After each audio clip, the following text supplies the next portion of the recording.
Our protagonist's last life didn't end on a good note. He lay dying on the floor while his girlfriend got in bed with another guy. He lived in a world where the apocalypse had descended, and resources were more important than the lives of other people. But that's not going to be where things end for him. After his death, he gets reborn with the opportunity to rewrite his horrible life and take revenge on the people that once put him down. The world is already falling into chaos as a volcano erupts right in the center of a large city.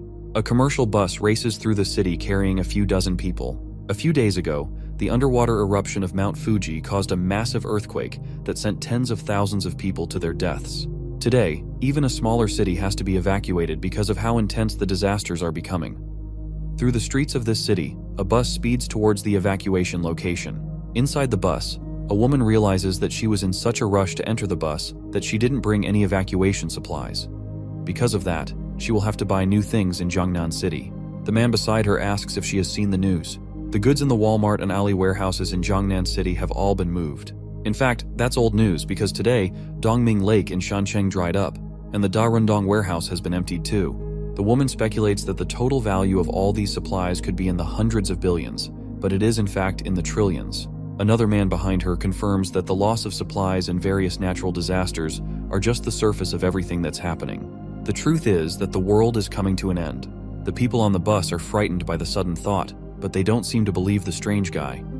One of them even says that he's actually looking forward to the end of the world. In that scenario, all living beings will become equal. However, that's not true. The strange guy knows that even at the end of the world, there is no day when all living beings become equal. That's because he has personally experienced the end of the world himself in a previous life. Buildings were destroyed, and everything that humanity built was erased. On top of that, giant monsters roamed the land, and everything was completely hopeless. In his last life, he was just an ordinary delivery man who was as surprised about the apocalypse happening as anyone else. When the world began to end, there was an abnormal release of solar energy, and it changed multiple things. The atmospheric temperature rose sharply, crustal movements occurred frequently, and monsters hidden underground also came to the surface. Thanks to that, the whole world changed. And in a new world, there is a new order. The extreme scarcity of supplies, even if it's just for a packet of instant noodles, ham sausage, or a block of ice, caused people to give up everything they had. This guy is different from everyone else because he has seen everything for himself. His name is Su Chen, and he was reborn 1 month before the start of the apocalypse after dying in his previous life. Thanks to that, he has all the experience, and now he can plan ahead of time to live the best life he can. While he's thinking, the woman from earlier walks up to him to talk. What he said scared her a bit, and she's now looking for someone to be with her during this entire thing. Unfortunately for her, that person isn't going to be him, because he has more important things to do. He leaves her alone and steps off the bus once it gets to his destination. He doesn't need people holding him back when he knows that what's most important in the apocalypse is an abundance of supplies. In his last life, he wasted a lot of time searching for supplies, so this time, he needs to be prepared in advance. He has his eyes set on the warehouse he works in as a delivery man. He grabs his work jacket from a hanger by the door and heads into the storage room. A coworker by the door informs him that being 21 seconds late means that he will have half a day's salary deducted from his salary. The guy apologizes and heads into the warehouse to clear it out for himself. In his last life, when the apocalypse came, the boss of this warehouse ran away in advance, and his annual salary went down the drain. So these supplies are going to be his compensation. To take them all for himself, he activates a power of his called space. This spatial ability allows him to put everything around him into a super large cubic space with dimensions of tens of thousands of meters in length, width, and height according to his will. The space unfolds in the warehouse, and he's able to grab lots of supplies, including rice, cooking oil, meat, and other foodstuffs. Everything, including the shelving itself, gets stored in his space. Thanks to this, he manages to purchase a large number of supplies for $0. And thanks to this ability, he was able to dry up 2 entire lakes and plunder several cities that were destined to be destroyed thanks to the apocalypse. Back in his past life, even a packet of instant noodles was a luxury. But thanks to his spatial ability, he's able to store several tons of fresh food in frozen time, meaning that the food remains fresh no matter how long it's kept in there. He finally won't have to eat dirt in the apocalypse to survive like in his previous life. After collecting all the samples, he can finally breathe a sigh of relief, knowing that he's not going to suffer in this new life. While he's checking on all the supplies he'd managed to gather, 3 men walk into the storage area to start clearing out all the supplies. They are all surprised to see the place has been completely emptied and turned into nothing but a massive haul. There's no one else there but the strange guy standing in the center, so they ask him what happened to all the supplies that were in the storage area. He immediately tells them that he has taken everything for himself. The men are surprised by his nonchalant admission, and they rush to catch him, but he easily uses his powers to dodge out of the building and remarks that he won't be late anymore since he's quitting. Then he just barely teleports away before one of the men can grab him. The three men are left desperately searching the area for him, but he has completely disappeared. Outside the warehouse, a portal opens up close to the ground, and the man backflips out of it and lands safely in an alleyway between the buildings. This second ability is called Space Jump, and it allows him to move within a 3-meter space whenever he wants. In the apocalypse, this ability allowed him to enter abandoned buildings to find supplies and safely escape from dangerous situations. Even in the face of mutant beasts, his space jump ability saved his life in crucial moments. With that out of the way, his zero-cost shopping mission is now complete. He throws his work jacket into the air and starts walking away from the warehouse. Suddenly, his phone vibrates, and he pulls it out of his pocket to see an emergency broadcast message. It informs him that the Earth is currently experiencing intense movement, causing localized natural disasters to appear all around the area. The message warns him to be careful, but tells him that the disasters will not affect his daily life. The official statement from the government is to not panic in hopes that the general public will remain calm. Do they even know that the world is coming to an end? While he's looking at his phone, it rings with a call from someone that makes his face twist in disgust. It's a woman named Jiang Xiaoqian, and just the sight of her name on his phone makes his hands tremble in anger. Suchen takes a deep breath, then picks up the call. As soon as he puts the phone to his ear, her voice comes from the other end, screaming at him in anger. He has not talked to her for a long time, and she is angry that he disappeared without letting her know. He even put his house on sale with his real estate agent. She asks our protagonist if he really thinks that he will find a woman willing to be with him after selling his house. The woman on the other end is his fiancée, Xiao Qian, and she isn't someone he's very interested in talking to.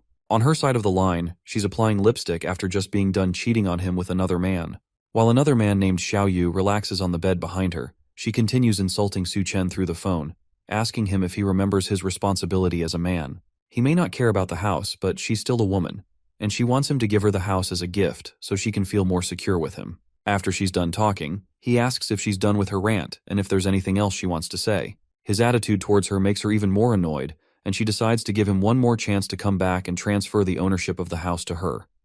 If he doesn't do that, then she will refuse to marry him. She tells him that she's on her way back to Chengdu, and that she hopes they will talk more when she gets there, but he ends the call without answering her. Xiaoqian spent 5 years with him in the apocalypse in his past life. He searched everywhere for supplies to feed her and brought her to a safe house, where he continued to take care of her. If it wasn't for him, she would have starved to death and died in the middle of the end of the world. Yet, even with that, she cheated on him multiple times with a violent man that beat Su Chen on multiple occasions, anytime he came back empty-handed. Xiao Yu also accused him of hiding all the good things from them and keeping it to himself. One day, Xiao Yu killed Su Chen in the very safe house where he took care of Xiaoqian right in front of her, then fooled around with her right in front of his dead body, all while calling him useless. She didn't seem to care, and told Xiao Yu that Su Chen died because he was incompetent, all while he slowly died in the corner and watched it happen with his last breath. He was wronged by her in his last life, and he made the mistake of entrusting her with his life once before. But this time, both Jiang Xiaoqian and the man she cheated on him with, Xiao Yu, are going to pay the price for everything they did to him. Our protagonist will make sure that they won't die easily, and that they'll experience the pain they put him through 100 times over. His hand shakes in anger at the thought of what they did to him, but he takes a deep breath and calms himself down. For now, he needs to continue his quest of finding enough supplies to survive through the apocalypse. The rest of the things he needs can only be bought with money, and because of that, he first has to figure out how to get the money in the first place. He calls his real estate agent named Manager Liu and decides to offer up his house for half the market price. His only condition is that he wants the money in cash, and he wants it right now. With the deal set up, he makes his way to Dream Real Estate to finalize the deal on his house. But when he gets there, he sees Zhao Qian waiting for him with Xiao Yu, who has a baseball bat. Su Chen isn't bothered at all and walks past them into the real estate building, but he's blocked by Xiao Yu, who angrily asks him why he dares to sell their house. Because of that, he'll make sure that Su Chen won't see the sun tomorrow. While the thug is talking, Su Chen reaches out and grabs him by the neck. Then he lifts the angry man off the ground before slamming him back on the floor. Xiaoqian jumps to try and protect her lover from her fiancé. While she pulls on his jacket, she starts yelling for someone to save them from a murderer. Su Chen wastes no time before backhanding her across the face, sending her flying onto the ground. She stares at him in shock, completely surprised that he would touch her at all. While that is happening, he continues choking Xiaoyu on the ground as he begs for help. Su Chen assures him that he won't die too quickly, then lets him go, causing the disgraced thug to back up in fear, desperately coughing. Xiaoqian goes to check on her injured lover while Su Chen steps past both of them and continues into the office. Xiaoqian still hasn't learned her lesson and orders Su Chen to kneel down and apologize quickly while she's not yet angry. If he doesn't do that, she threatens not to marry him again. However, her empty threats are stopped once he turns around and glares at them. They freeze in fear before both of them run away, leaving him alone to handle his business. Now that they are finally gone, he steps inside to meet the real estate agent, who offers him a glass of water. The older man looks incredibly excited to be talking to Su Chen about selling his house at such a low price. But inside, he considers Su Chen a fool for selling a house worth over $1 million for just half the price. With that kind of deal, he can make a huge profit from a quick turnaround. Thanks to that, he agrees to make the full payment immediately and hands Su Chen the contract to sign. With that done, Su Chen walks out of the office with almost $1 million added to his bank account. Although various natural disasters are happening, Chengdu, where he lives, is an inland city far from the earthquakes, tsunamis, and volcanic eruptions happening throughout the rest of Asia. Adding to that, the government is officially trying to keep the public calm, so there is still a sense of normalcy in the area, and society is still functioning well. As he thinks about his next step, he passes a flyer advertising fast and high-interest loans.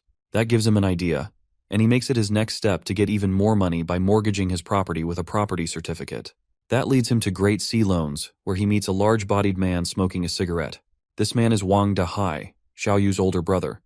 In his past life, this man died in the mouths of mutant beasts pretty early into the apocalypse. Dahai notices that his house isn't worth very much. Su Chen only wants to know how much he can borrow even with his low-value house. The big-bodied man offers $500,000 for the property, as long as he also leaves the property certificate with him as a show of faith. Su Chen demands an extra $100,000 be paid to him immediately, and they will have a deal. He slams the property certificate on the table and stares straight at the man in front of him, while also promising to gather the money in a week. That way, he can make a profit from their exchange and pay everything back at once. Dahai is interested in this offer, and it seems that Su Chen is also a gambler. As long as he's involved in the trade and there could be a profit, Dahai thinks he might even sell his own parents. The older man thinks Su Chen is stupid for believing he can turn his life around in a single day. He has no idea just how far this plan of Su Chen's goes. Dahai smiles and takes a long puff of his cigarette as he contemplates the offer. He tells Su Chen that he'll agree to the terms as long as he mortgages the property certificate with their company. If he does that, everything else will be negotiable. After a long conversation, Su Chen walks out of the office with over $500,000 transferred to his bank account for the second time that day. Now he has all the money he needs to continue buying supplies in preparation for the end of the world. Meanwhile, Xiaoqian and Xiaoyu stumble through a park after they have finished running away from Su Chen. The other man is still out of it after being choked in the street and nearly dying. As they step out of a taxi, Xiaoqian continues to complain about Su Chen. All she wants is the house that they both own, and there's nothing wrong with that according to her. Yet despite her simple request, Su Chen laid his hands on her, and she can still feel the pain of the slap he gave her not too long ago. For that, she wants to make sure that he pays the price no matter what. Xiaoyu agrees as well, still holding his neck in pain from what Su Chen put him through. He'll make sure Su Chen pays the price. He already plans to ask his older brother to take him out. As they're talking, they notice Su Chen once again casually walking down the road, heading to his next destination. Xiaoqian and Xiaoyu are surprised to see him casually walking down the road in front of them after everything he had done. They decide to follow him and see what he has been up to that has made him so cocky. Su Chen, however, is searching for the next major grab of resources before society collapses. In his memory, many commercial buildings collapsed under the impact of seawater backflow and rapid freezing in severe cold. However, the Green City Hotel withstood all the natural disasters down to the very end. Because of that, he heads there next to figure out how he can take advantage of that. From what he remembers, the presidential suite inside is well equipped, and there's even a swimming pool that should help him manage extreme temperatures. For now, it might be a good idea to use the place as a base, and on top of that, living there for a long time wouldn't be a bad idea. Although many warehouses were emptied before, there's no shortage of hot meals and ingredients in the hotel's warehouse. As he walks into Green City Hotel, a woman notices him. She introduces herself as Liu Xinrui, the hotel's restaurant manager, and she asks how she can assist him today. Su Chen tells her that he wants to order 1,000 tables of food for a banquet and wonders if they can do that for him. The number of tables shocks the manager, and she struggles to respond for a moment. but then she eagerly agrees that they can definitely do something like that. However, the prices range from 5,000 to 10,000, even up to 100,000 per table. Suchen decides to pick the tables worth 10,000, which means the total price will be about 10 million for the whole banquet. For that, he's willing to put down a 50,000 deposit as long as they deliver to the address that he will provide. The manager is impressed that such a young man has a grand demeanor and suspects that he might be a hidden source of second-generation wealth. She has no idea that all this comes from huge loans and a speedy sale of his house. She agrees to his terms of a 50,000 deposit and directs him over to her office so he can make the payment. Just the cost of the ingredients for the banquet alone is estimated to be 50,000, but being able to connect with rich people means that she has to be smooth with negotiation. As they walk to her office, she asks Su Chen if he's getting married anytime soon. Since he has no other excuse for why he would need a huge banquet, he decides to go along with the story that he's getting married, and that's why he needs everything. In the meantime, he also asks her to book a presidential suite for him to stay in. With negotiations done, Su Chen walks out of the hotel, happy that he managed to get 10 million worth of dishes settled for a 50,000 deposit.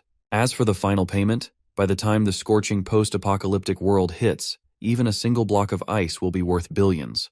The woman inside is also happy with the deal and the fact that he booked the presidential suite. She thinks that he's doing all of this for his honeymoon, and that whoever marries him must be truly fortunate. While she sits and thinks to herself, Xiaoqian walks into the hotel and asks the manager about Su Chen. Manager Liu doesn't immediately answer her and first asks who exactly this newcomer is. Xiaoqian answers that she's Su Chen's girlfriend and wants to know what he was doing there. Now that the manager has verified her identity, she informs Xiaoqian that her boyfriend ordered a banquet of 1,000 tables from the hotel. She even tells her that having a boyfriend like him must be amazing. Meanwhile, in her mind, Manager Liu thinks this girl is only a 7 at best, and it seems like her temperament is way too high. Rich people always seem to like these types of girls. The two are shocked that Su Chen could order a 10 million budget banquet, and they don't believe him at first. But then Manager Liu explains that wealthy people love to play the game of hiding their identity. They fear their partners might be after their money, so they only reveal their wealth on the day of the wedding. They still don't believe that someone like Su Chen could be wealthy, and Xiaoqian remembers that for the past few days, he has done nothing but try to disappear from their lives and even resorted to cold violence. But Manager Liu proves her point by showing that Su Chen transferred 50,000 wen as a deposit for the banquet. The two leave the hotel to think about the new information they've found. Why would Su Chen order so many tables from a fancy 5-star hotel? Who is he planning to invite? Xiaoqian believes he wants to introduce her to his wealthy circle and then bring her into his life of riches. Xiaoyu asks what they should do now that they know this while he reaches for her chest with his hand. She slaps his hand away and realizes that she needs to create opportunities for Su Chen to get back with her as soon as possible. In her mind, she starts imagining a life of wealth and luxury, where she's dressed in fancy clothes, living in a luxurious house, surrounded by maids and butlers catering to her needs. Just the thought of that alone makes her drool, and she can't believe that she would see this kind of opportunity with someone like Su Chen. Su Chen returns to his old home to continue planning his zero-cost purchase, which at this point was pretty much just stealing since he didn't plan to return anything that he had taken so far, or to pay for any of it either. During his raid, a lot of essential items hadn't been bought yet, and the remaining money was just not enough to cover the costs. So he resorts to another devious method to get money. He can use online loan apps to gain a ton of money quickly and use it to fund the rest of his raid. So for the whole afternoon, Su Chen downloaded more than 80 apps at once and spent a long amount of time taking selfies and gaining loan amounts that ranged from 30,000 wen and above. By the time he was done, he had gained about 970,000 wen in loans, and he was ready to start his shopping spree yet again. He collapses on the bed, feeling the urge to pass out, but there was no time to waste at all, and there were still many things to buy. He had to get fireplaces, ice makers, ice blocks, smokeless coal, and other supplies that weren't available in supermarkets. Fortunately, all these things can be bought online, and the delivery is super fast. He's going to need all these things to survive the extreme heat and the severe cold that will kick off the apocalypse.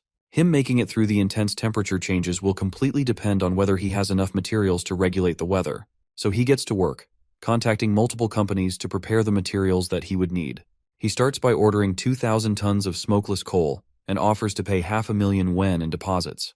Then he does the same thing with the ice factory, ordering multiple tons of ice from them as well. A few of the companies request a face-to-face discussion, so he leaves his apartment to head over and talk to the ice makers.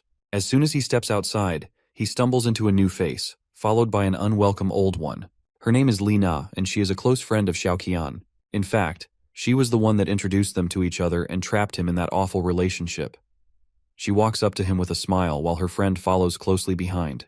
She then tells him that his girlfriend has been missing him very much. He asks them if she has been missing him or if she has been missing his house. Lina tries to cover for her friend and tells Su Chen that his girlfriend was only testing him before. She accuses him of being clueless and ignoring how sad Xiaoqian has been without him. The gold digger of a girlfriend takes the opportunity to latch onto Su Chen's arm and plead with him. She asks him to accompany her for a walk and apologizes for scolding him yesterday in hopes that he won't be mad at her. The act doesn't impress him at all, and he pulls his arm away, telling her that he's busy and she should go and take a stroll by herself. Xiaoqian is surprised that Su Chen is acting so arrogantly, but Lina snaps her out of it and points out that he's taking a taxi somewhere. This might be her final test, so she encourages Xiaoqian to follow him in a different taxi and see where he goes. Su Chen makes his way to the ice factory to meet with the manager and place his order. The older gentleman greets him and seems surprised that Su Chen is so young despite all the things that he's buying.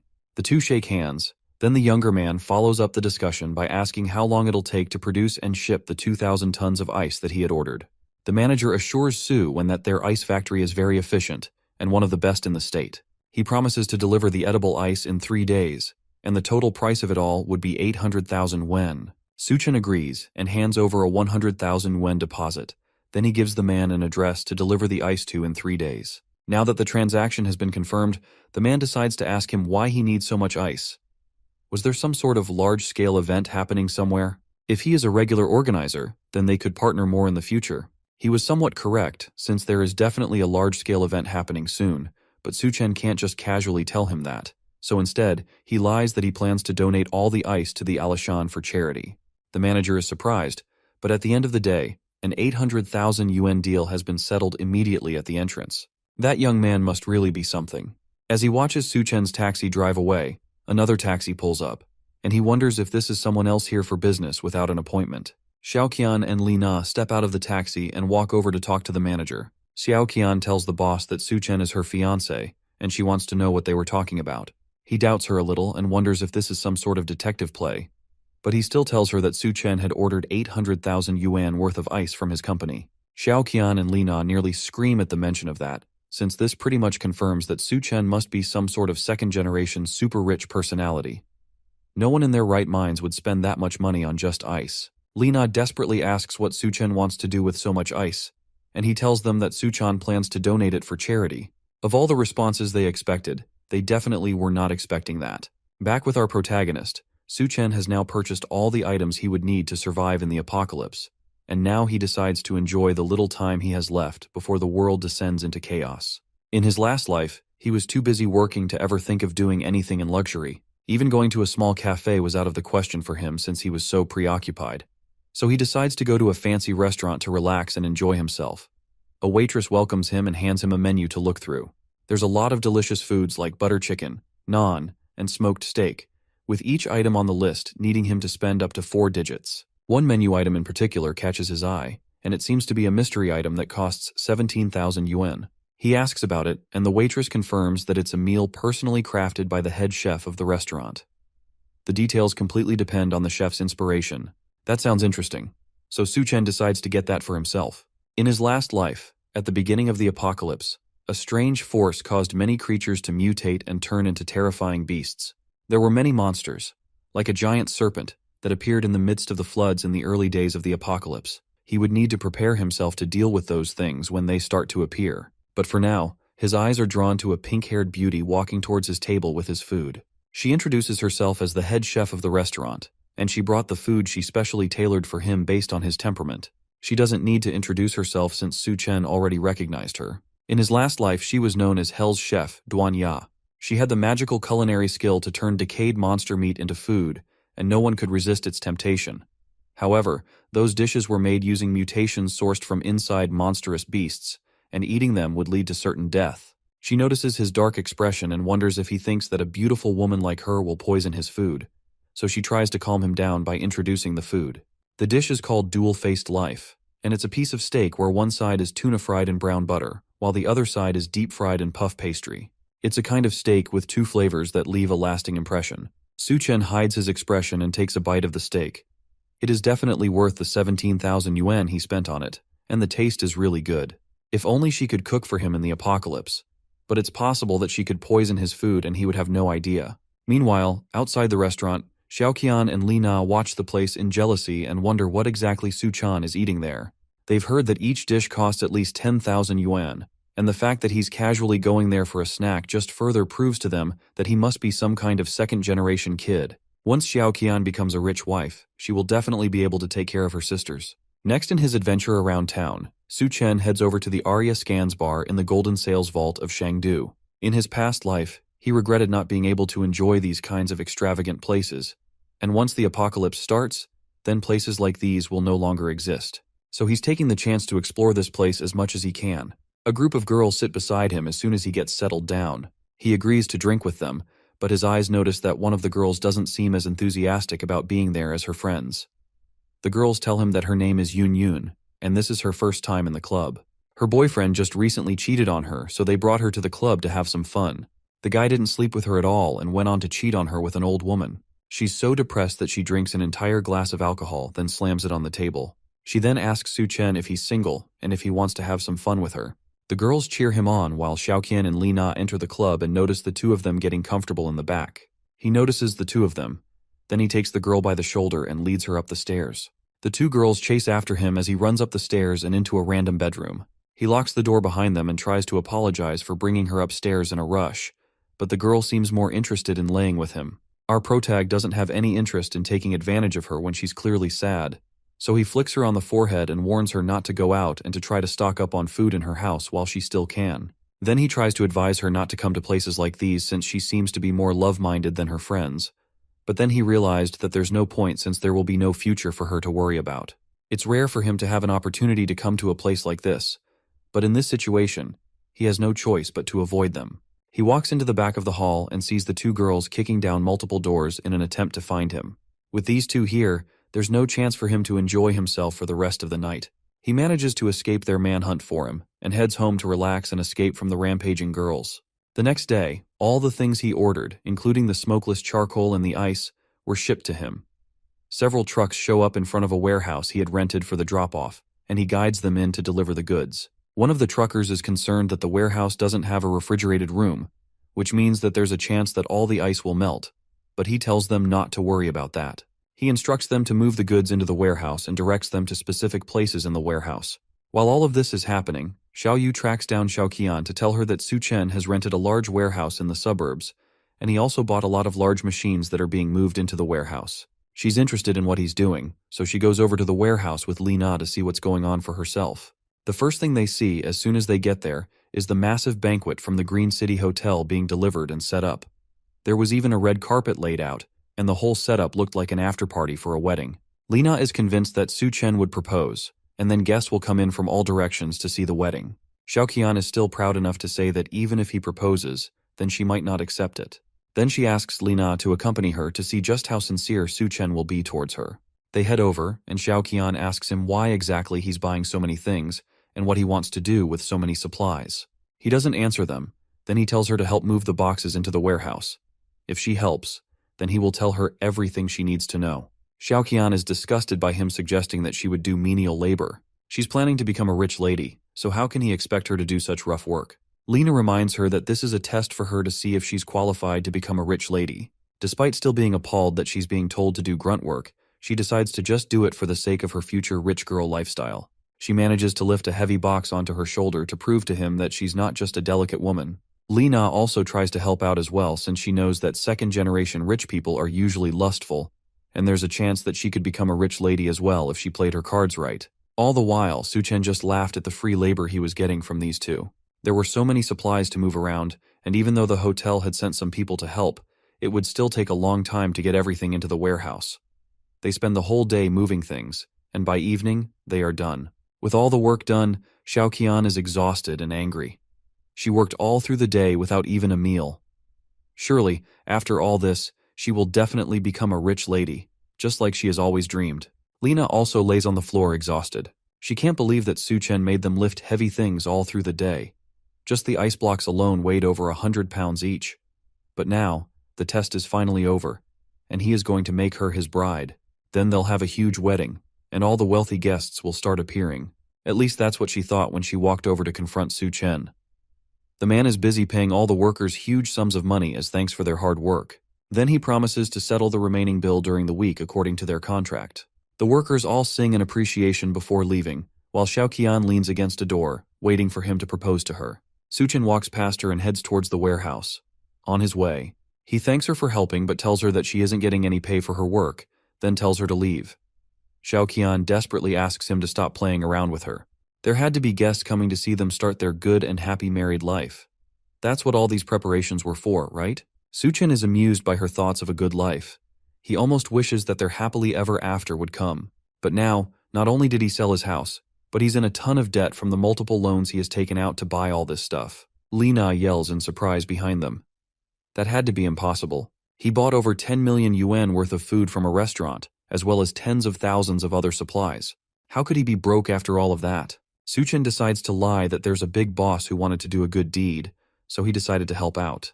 The boss wants to bring people from charity together and give them food and supplies. Xiaoqian can't take it anymore and lunges at him. She screams that he lied to her, and he has been leading her on this entire time. But our protagonist easily dodges the attack and tells her that he never lied to her. This entire thing was just her delusion, and she was left thinking something that wasn't true. She continues yelling at him while she lays on the ground. She thought he was a second-generation rich man, but now that she knows that he's broke, she tells him that he can forget about marrying her. That's completely fine with him since no one would ever care about a gold digger like her.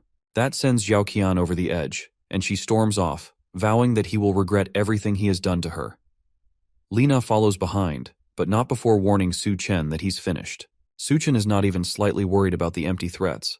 In the apocalypse, the only people that will regret anything are them once the apocalypse starts. With the two nuisances gone, he locks himself in the warehouse and looks at the mountain of resources that he has managed to gather. Now all he has to do is wait for the apocalypse to descend. He opens up his infinite storage and stows them away for later. Now, with all of that done, he goes back to the Green City Hotel to enjoy another relaxing meal while waiting for civilization to collapse. As he's relaxing in the hotel lobby with a nice meal, a loud group of people walk in, and they're all people that he recognizes. Dahai tells Xiaoqian that all she has to do is follow Xiaoyu to find the good life that she has been looking for. In Chengdu, his words still carry a lot of weight, and he will be able to take care of her. The younger man takes the opportunity to tell her that he will make sure to make up for the bad treatment that Su Chen gave her. He tells her that she should have dumped the abuser a long time ago to be with him. Xiaoqian falls for all of it immediately and allows him to hold her while they walk into the hotel. Then Xiaoyu assures her that his older brother will do everything he can to make sure that they take revenge on Su Chen for her. To her, Xiaoyu isn't that bad, and his big brother is quite wealthy as well. Being with him will be better than being with a bootlicker like Su Chen.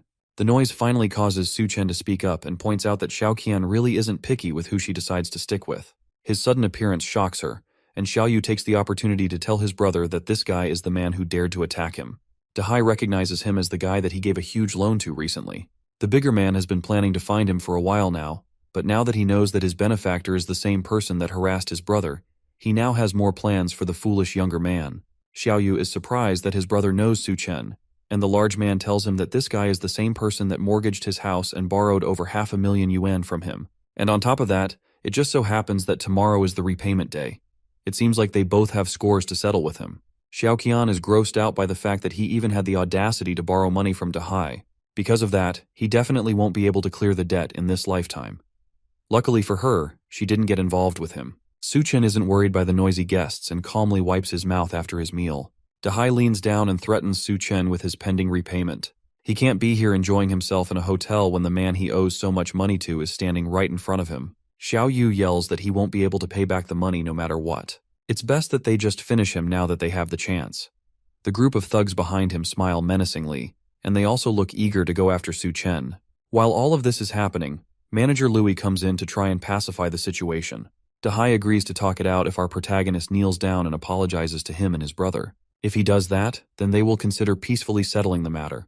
Manager Louis asks Su Chen what exactly is going on, but he dismisses it, calling them nothing but simple pests. That doesn't sit right with Dahai, and the bigger man slams a large hand on the table. He had been giving our protag basic respect since, but today, he's definitely finished. Nothing he does today will be able to save him from what's about to happen. That's what he thinks, at least until some newcomers walk into the hotel restaurant and the man in front demands to know what's going on. Both Dahai and Su Chen recognize this scary-looking man.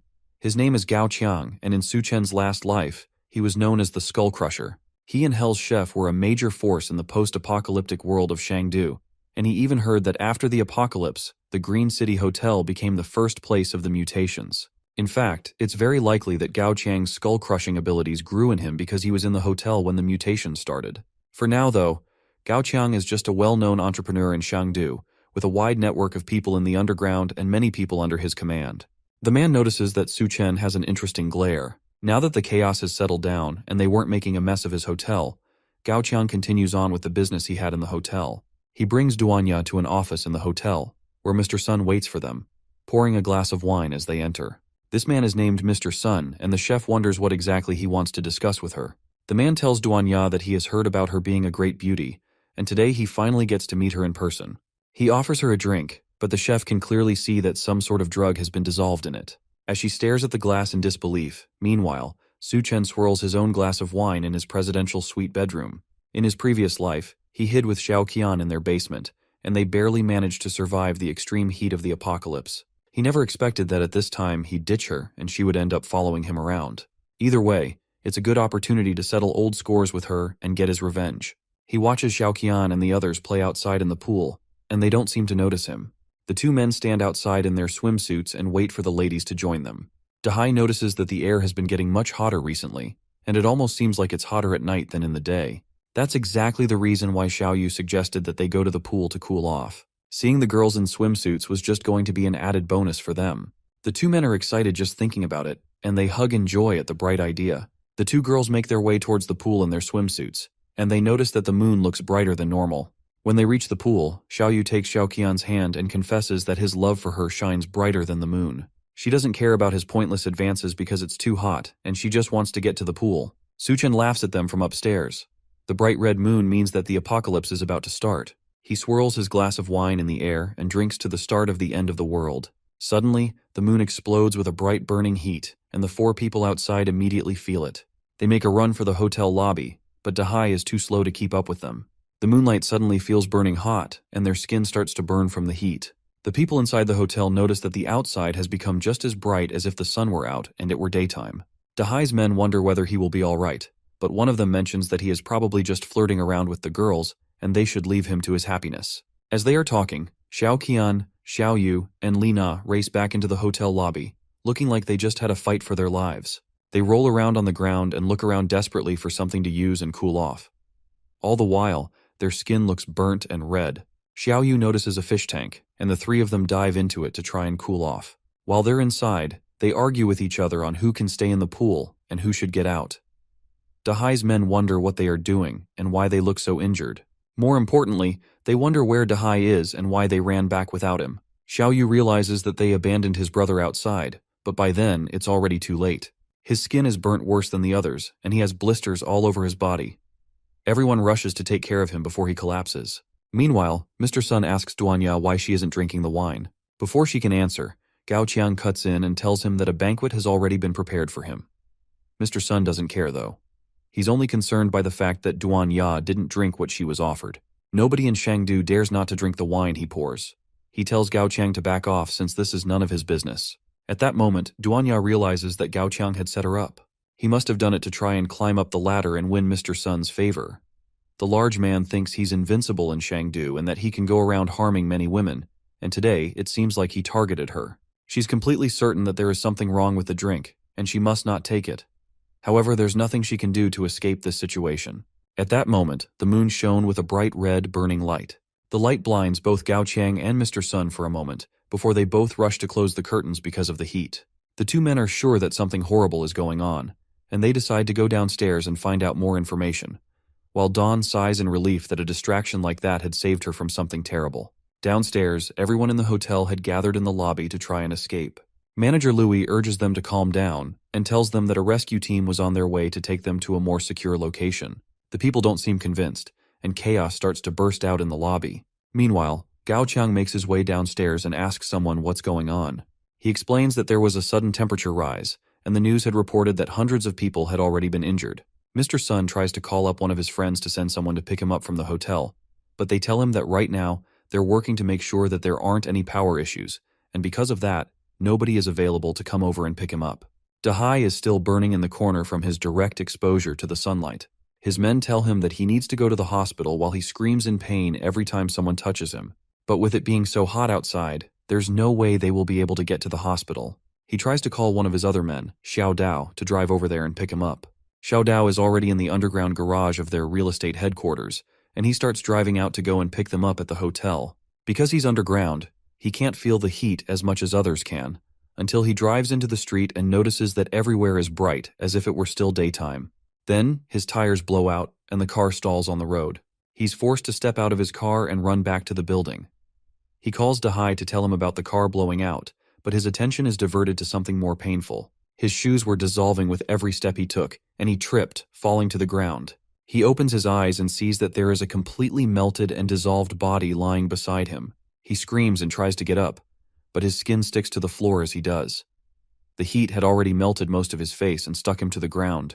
Back at the hotel, all that Dahai and his crew can hear are loud screams coming from the phone as the heat roasts Xiao Dao on the ground. While all of this chaos goes on downstairs, Su Chen sleeps comfortably in a nice, well-air-conditioned room, without a care in the world. Almost immediately, breaking news reports circulated on the TV, warning people that the weird temperature anomaly had already taken nearly 100 lives. It advised people to stay indoors to prevent skin and respiratory burns. The heat is so powerful that not too long later, the city's power grid blows up, leaving everywhere without electricity. Dahai continues trying to call back the driver, but the line never connects. It seems like Dahai is no more, and on top of that, all the other rooms in the hotel have been fully booked. Dahai and his group had to resort to taking the last room available, which they will have to share with Xiao Qian and Li Na. The two girls are not pleased about this at all, and they complain that they will need a separate room. While they're arguing, the power goes out, which means that the air conditioning also stopped in the hotel, causing the building's temperature to rise rapidly. If they don't leave the room, they'll suffocate from the high temperature. While the men struggle to take off their clothes and try to find a way to cool down, Xiao Qian remembers that Su Chen had booked the presidential suite, and it even had a pool. If they kicked him out, they could take over the place for themselves. Su Chen himself enjoyed the night by swimming in his room's personal pool. In his last life, the city's electricity had hidden dangers due to improper maintenance. No matter how much manpower was invested, the city's electricity still exploded despite everything they tried to do. Because of that, all the users connected to the city's electricity were affected. That's why he specifically chose a room with a pool, and he also prepared multiple vertical air conditioners with large backup batteries to ensure that the room stayed at a reasonable temperature. He uses his spatial abilities to summon some of his stored ice, as well as a large table of food to enjoy himself with. It's only the first day of the apocalypse, so he's planning to start it with a simple breakfast. As he's about to start eating, a loud knock comes from his door. He opens it up, and the men and girls outside immediately notice that inside the room is so cool. As soon as he opens the door, they notice the lineup of air conditioners and the multiple blocks of ice that are keeping the room cool. The women shout at him for being selfish and enjoying all this luxury while they roast outside. They try to force him to leave the room for them, while Dahai reminds him that he owes a lot of money to his business. In order to pay back the interest of the past few days, all he has to do is give up the room to the older man. Otherwise, he will throw our protag out by himself. Su Chen is having none of that and pulls out a gun as self-defense before firing a shot right at Dahai's stomach. He warns them that if they take one more step forward, then he will take another shot. The sight of a gun causes them all to freeze while Dahai stares down in shock at the bullet wound in his stomach. Since they haven't left his doorway yet, he takes another shot, this time at Dahai's leg. Then he tells them that he'll count to 3, and if they haven't disappeared from his sight, then he'll unload more bullets at them. The group doesn't need any more info, and they escape while they can. Back in the hotel's lobby, Gao Qiang demands to know why there's no food in the whole hotel. Manager Louis apologizes and tells them that a few days ago, someone booked 1,000 tables for a banquet, and because of that, they almost ran out of ingredients to cook. They were supposed to get another delivery today, but the heat wave is clearly stopping that from happening. Since there isn't enough left, Mr. Sun demands that all the water and food get brought to him instead. The people in the lobby protest at that, and they try to attack him, but his thugs just barely protect him from the crowd. All the while he sits back, not even bothered that there's an entire crowd of angry people trying to attack him.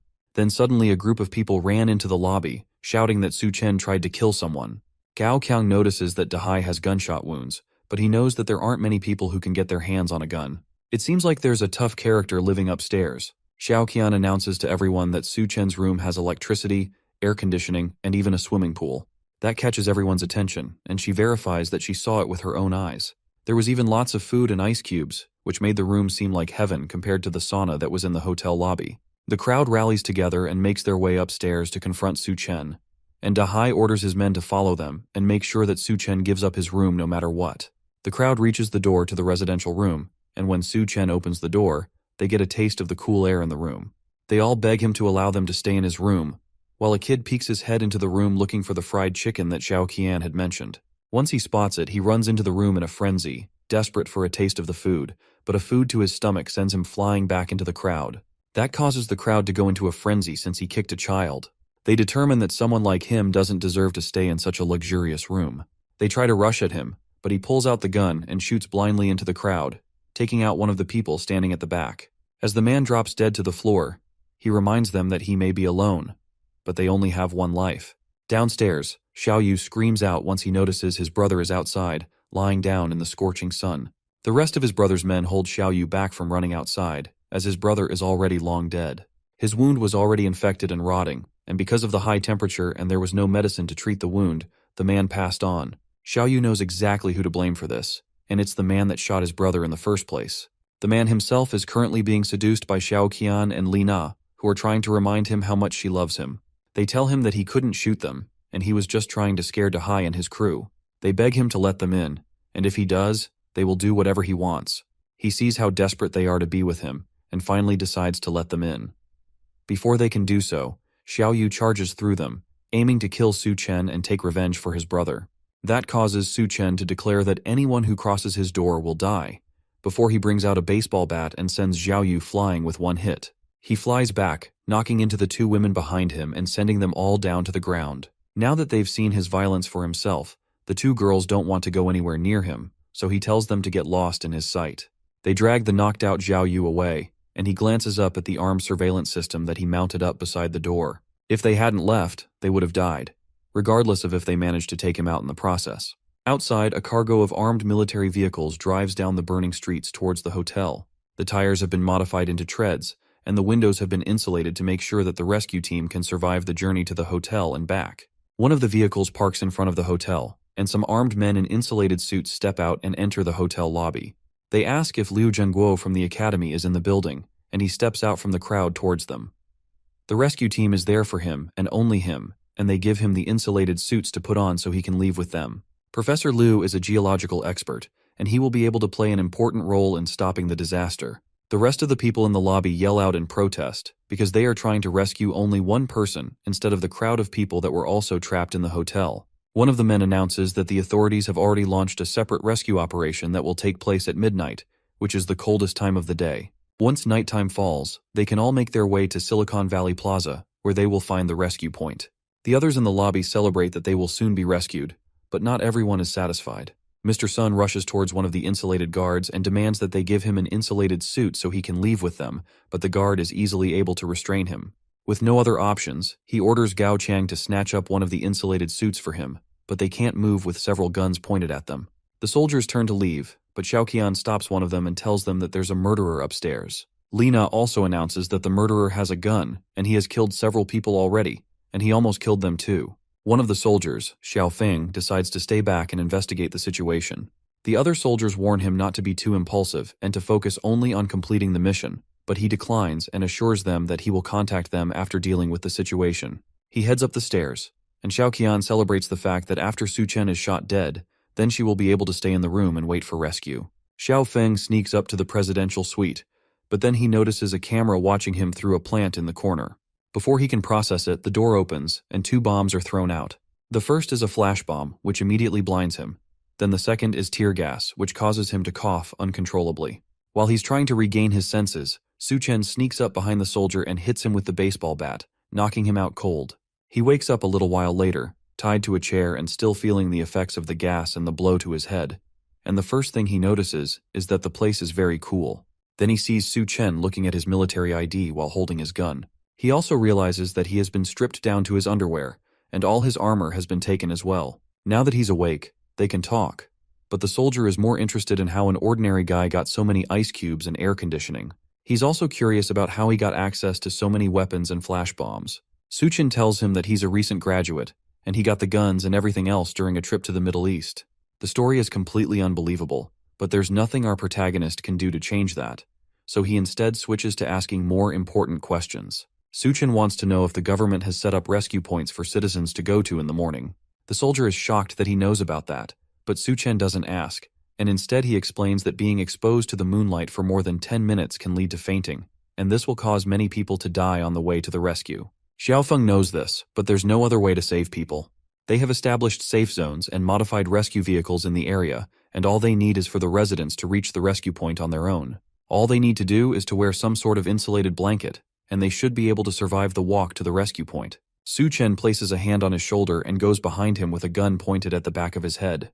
The soldier begs for a moment for our protag not to kill him, but Suchen cuts the ropes and sets him free. He respects the soldier's work and decides to let him go, but not before warning him about the mounted guns on the ceiling. If anyone comes after him again, those guns will activate, and no one will survive except him. He understands and decides to leave peacefully, but not before all his guns are confiscated. The people in the lobby notice that the soldier left without telling them anything except advising them to wear insulated blankets while they head to the rescue point. Mr. Sun slaps Gao Chang in anger and blames him for everything not going his way.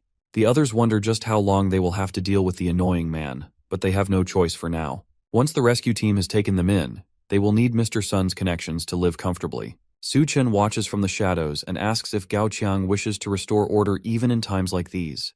The two men immediately become hostile once they see him, but he calms them down by telling them that he is only there to make a deal. To calm them down, he shows them a bucket filled with edible ice cubes. The two men go wild for the ice cubes, and one of them suggests that they kill Su Chen and go get more ice from his room. Su Chen politely counters that idea with an assault rifle to the throat. Gao Qiang seems to have more common sense and suggests that they make a deal with him instead. Thanks to that, Su Chen agrees to give them both some cubes of ice while they negotiate. The other man wonders just what is in our protagonist's room when just a cube of ice feels this good. Gao Qiang decides that for now they'll agree to his demands, then they'll look for a way to kill him later. While they're enjoying the ice, Mr. Sun notices them enjoying the ice cubes and attacks Gao Qiang for it. The bigger man tells his subordinate that he better bring out better stuff next time, else he will be dead meat. Then he takes the bucket of ice cubes and enjoys them for himself. As he's eating, he notices Duanya in the corner, still fully dressed in her suit despite the fact that everyone else has stripped down because of the heat. She glares at him while he mocks her for being too modest, but that only causes him to grab her by the hand and try to pull her away because he's in the mood. She pulls back and slaps him across the face for touching her, and he retaliates by ripping apart her suit jacket in anger. Then he threatens to have his way with her right there in the hotel lobby for everyone to see. With her jacket gone, he notices that she's actually soaked with sweat, and he offers to take the rest of her clothes off. That's the last straw for Gao Qiang, and he finally stands up to the large man. Mr. Sun is frightened by the voice for a moment, but he turns around angrily and asks Gao Qiang if he really understands who he's talking to. However, Mr. Sun doesn't realize that he's talking to a man who doesn't care anymore. Gao Qiang takes a knife from his back and jabs it into the larger man's neck. The people in the lobby freak out now that another person has been killed. Gao Qiang tells them that Su Chen is right. The world is ending, and people like Mr. Sun need to die along with it. Now with that guy dead, the place fell under Gao Qiang's command, and everyone else can either listen to him and go to the rescue point, or stay there and die. Su Chen watches them from a higher floor. It seems like his words are effective, and since Gao Qiang was the boss of the hotel in his last life, he has successfully accelerated the process of him taking over the place. Later, the new boss of the Green City Hotel enjoyed a large drink from the bucket of water that Su Chen had given him earlier. Both Li Na and Xiao Qian beg at his feet for him to give them a little water out of it in exchange for anything he wants. He throws the water at them and tells them to follow him so he can have them do whatever he wants. As the two women fight for the water on the ground, one of Gao Qiang's men asks if he doesn't plan to head to the rescue point. The boss disagrees and tells them that since it's doomsday and they want to survive, then they have to rely on themselves. The rescue point is a kilometer away, and if they don't make it there alive, then it's certain death. Since they are low on supplies, then they should not be taking freeloaders with them. Gao Qiang agrees with that fact, and he decides to take a page from Su Chen's book by keeping them as cannon fodder. Once midnight hits, it's time for people to start heading towards the rescue point. Several people wrap themselves in blankets and leave the hotel towards safety. Ever since Gao Qiang took control of the supplies, the rest of the people in the hotel haven't been given any food or water. Staying in the hotel would be certain death, but if they head to the rescue point, then there might be a slim chance of survival. The large group of people walk along the empty roads with boards tied to their shoes, but even with that, the heat is still almost too much. One of the survivors trips on the boards and falls down on the incredibly hot asphalt. She immediately melts on the ground while the other survivors continue on without her. At a time like this, no one knows if they will be able to survive, so there's no time to worry about others, even if they are family or loved ones. Xiaoqian and Lina wrap themselves in and get ready to leave the area as well. In the hotel, they only have enough snacks for about 2 days, so they're especially excited to reach the rescue point and eat as much as they can. But before they can leave, one of the men rips the towel away from Xiaoqian. He tells her that Gao Qiang gave them food, so they shouldn't be so quick to leave. He tells them to have some fun with him instead of leaving as he rips Xiaoqian's clothes. The two of them beg him to take them to a room first before they start having fun, all while Su Chen watches everything from the top floor. In his last life, he went to the rescue point with the others, but no one told him to bring a blanket. So even though it was only a short kilometer, many people died on the way there. At least with his advice from earlier, more people should be able to survive the trip and make it to safety. Meanwhile, the two girls continue to beg the man to let them have some privacy, but he laughs at them and asks what they are even afraid of. It's not like there are ghosts in the area. As he says that, 2 zombies break through the glass into the hotel lobby. Gao Qiang and the others in the lobby scream as they walk slowly towards them, and Xiaoyu wonders if they will also get turned into zombies if they get bitten. Gao Qiang grabs the other man by the neck and throws him at the zombies as a distraction, and his skin burns as soon as they touch him. After seeing all of this, Su Chen finally decides to join in on the action. He heads downstairs with a katana on his back and tells the other people to move aside. They're surprised that he wants to deal with those things by himself, but Gao Qiang tells them to watch and let him do what he wants, and once he kills them, they will kill him. Meanwhile, Su Chen watches the zombies as they growl at him. In his last life, corpses that get exposed to sunlight will mutate, but they aren't actually zombies, which means that they won't spread the virus. He calls them drought demons, and they are similar to monsters of the same name in a popular Chinese mythological creatures book. These drought demons actually retain some memories and attachments from when they are alive, and in Mr. Sun's previous life, he was killed by Gao Qiang, which should make him hold on to the desire for revenge, which in turn made him into a drought demon. So because of that, the zombified Mr. Sun completely ignores Su Chen and runs over to kill his murderer instead. As for Dahai, he died from the bullet wounds that Su Chen gave him, so he rushes towards our protagonist instead. The large drought demon lunges a clawed hand at the smaller man, and he's easily able to dodge. Then he rushes towards the other drought demon and brings his katana down, straight through Mr. Sun's head, slicing the drought demon completely in half. As he dies, a small purple crystal comes out of his body and floats in front of Su Chen. In the last apocalypse, where Gao Qiang was the leader of the Green City Hotel, he must have gotten his powers after killing Mr. Sun in his last life as well. That means that the crystal will always appear inside Mr. Sun. This is the crystal nucleus that can give normal people superhuman strength. Now it belongs to him, and he can use it to greatly improve his abilities. He barely even has a second to grab it before Dahai rushes towards him in blind rage. Instead of fighting him, Su Chen leaps over the rampaging drought demon and lands safely on the stairs. Now that he has what he came down for, the rest is up to Gao Qiang and the others downstairs.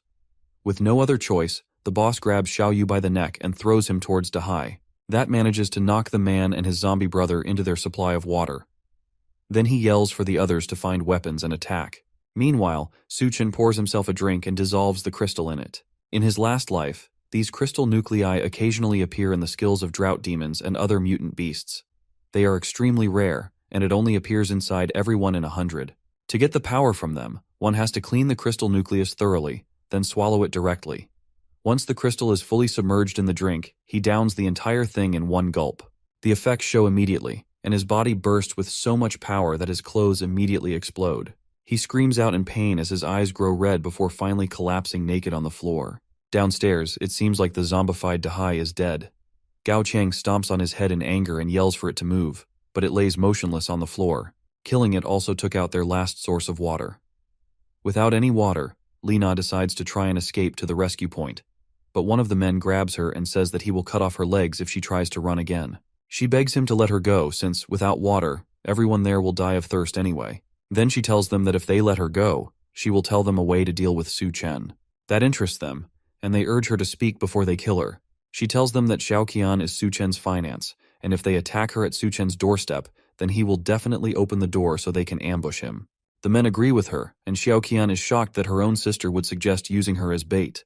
They turn to grab the ex-fiancé, and she tells them that she will cooperate with their plan. But first, they need to find her some food. She specifically wants some meat. That's not possible since the meat in the electric fridge has already spoiled, but Gao Qiang has an idea. He gives her a knife while the other men gather and hold down Li Na. Then he tells her that if she wants meat, then it's up to her. Xiaoqian catches on quickly and realizes that they want her to eat her own sister's flesh. She thinks about it for a moment, then turns to Li Na menacingly while holding the knife. Li Na starts screaming as Xiaoqian walks towards her. She tries to beg and remind her that they are sisters and that she shouldn't do this. The other woman doubts her words and if they are really sisters, since not too long ago, her so-called sister had suggested that they use her as bait. Without even thinking about it, she takes Li Na by the neck and stabs the knife into her stomach several times. As she brutally murders her sister, even Gao Qiang and his men watch on in surprise as she tells her dying sister to blame herself for this happening. Then she laughs over the body as blood pools around her feet. Now that lunch is secured, she laughs crazily and promises that once she is finished eating, she'll go upstairs to his room and drink his blood.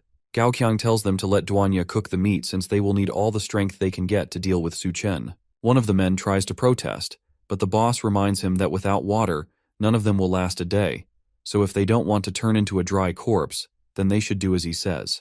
The man is reluctant, but he eventually shouts for them to look for Duanya. Meanwhile, Su Chen has woken up and decides to rest his powers. He realizes that he has gained physique-type abilities, and his resistance to heat has also improved. On top of that, even his muscles and his strength have increased as well. He tests his new power by crushing a large block of ice with one hand. As he stands and admires his new abilities, a knock comes from his suite door. It seems like someone else has come to his door to bother him. He looks through the security camera and notices that it's Hell's chef Duanya waiting for him. Outside his door, she waits anxiously for him to open up and let her in. Everybody downstairs has gone crazy like Gao Qiang, and the down floor is no longer safe. Her only hope right now is to partner with Su Chen, and thankfully, she has some leverage to get her way. When he finally opens his door, he's still completely naked as he asks her if everything is okay, and if she needs some help. She notices his undressed body and screams while he hurriedly apologizes, and realizes that he forgot to get dressed before coming out to meet her. He invites her inside his apartment, and although he considered subduing her, the atmosphere is a bit awkward now for both of them. But based on his previous life, he knows that Duanya is a very strong-willed woman, and she had a cooperative relationship with Gao Qiang. So if he finds a way to bring her to his side, then he will benefit greatly. He starts by telling her that his resources are limited, and on top of that, they had only just met.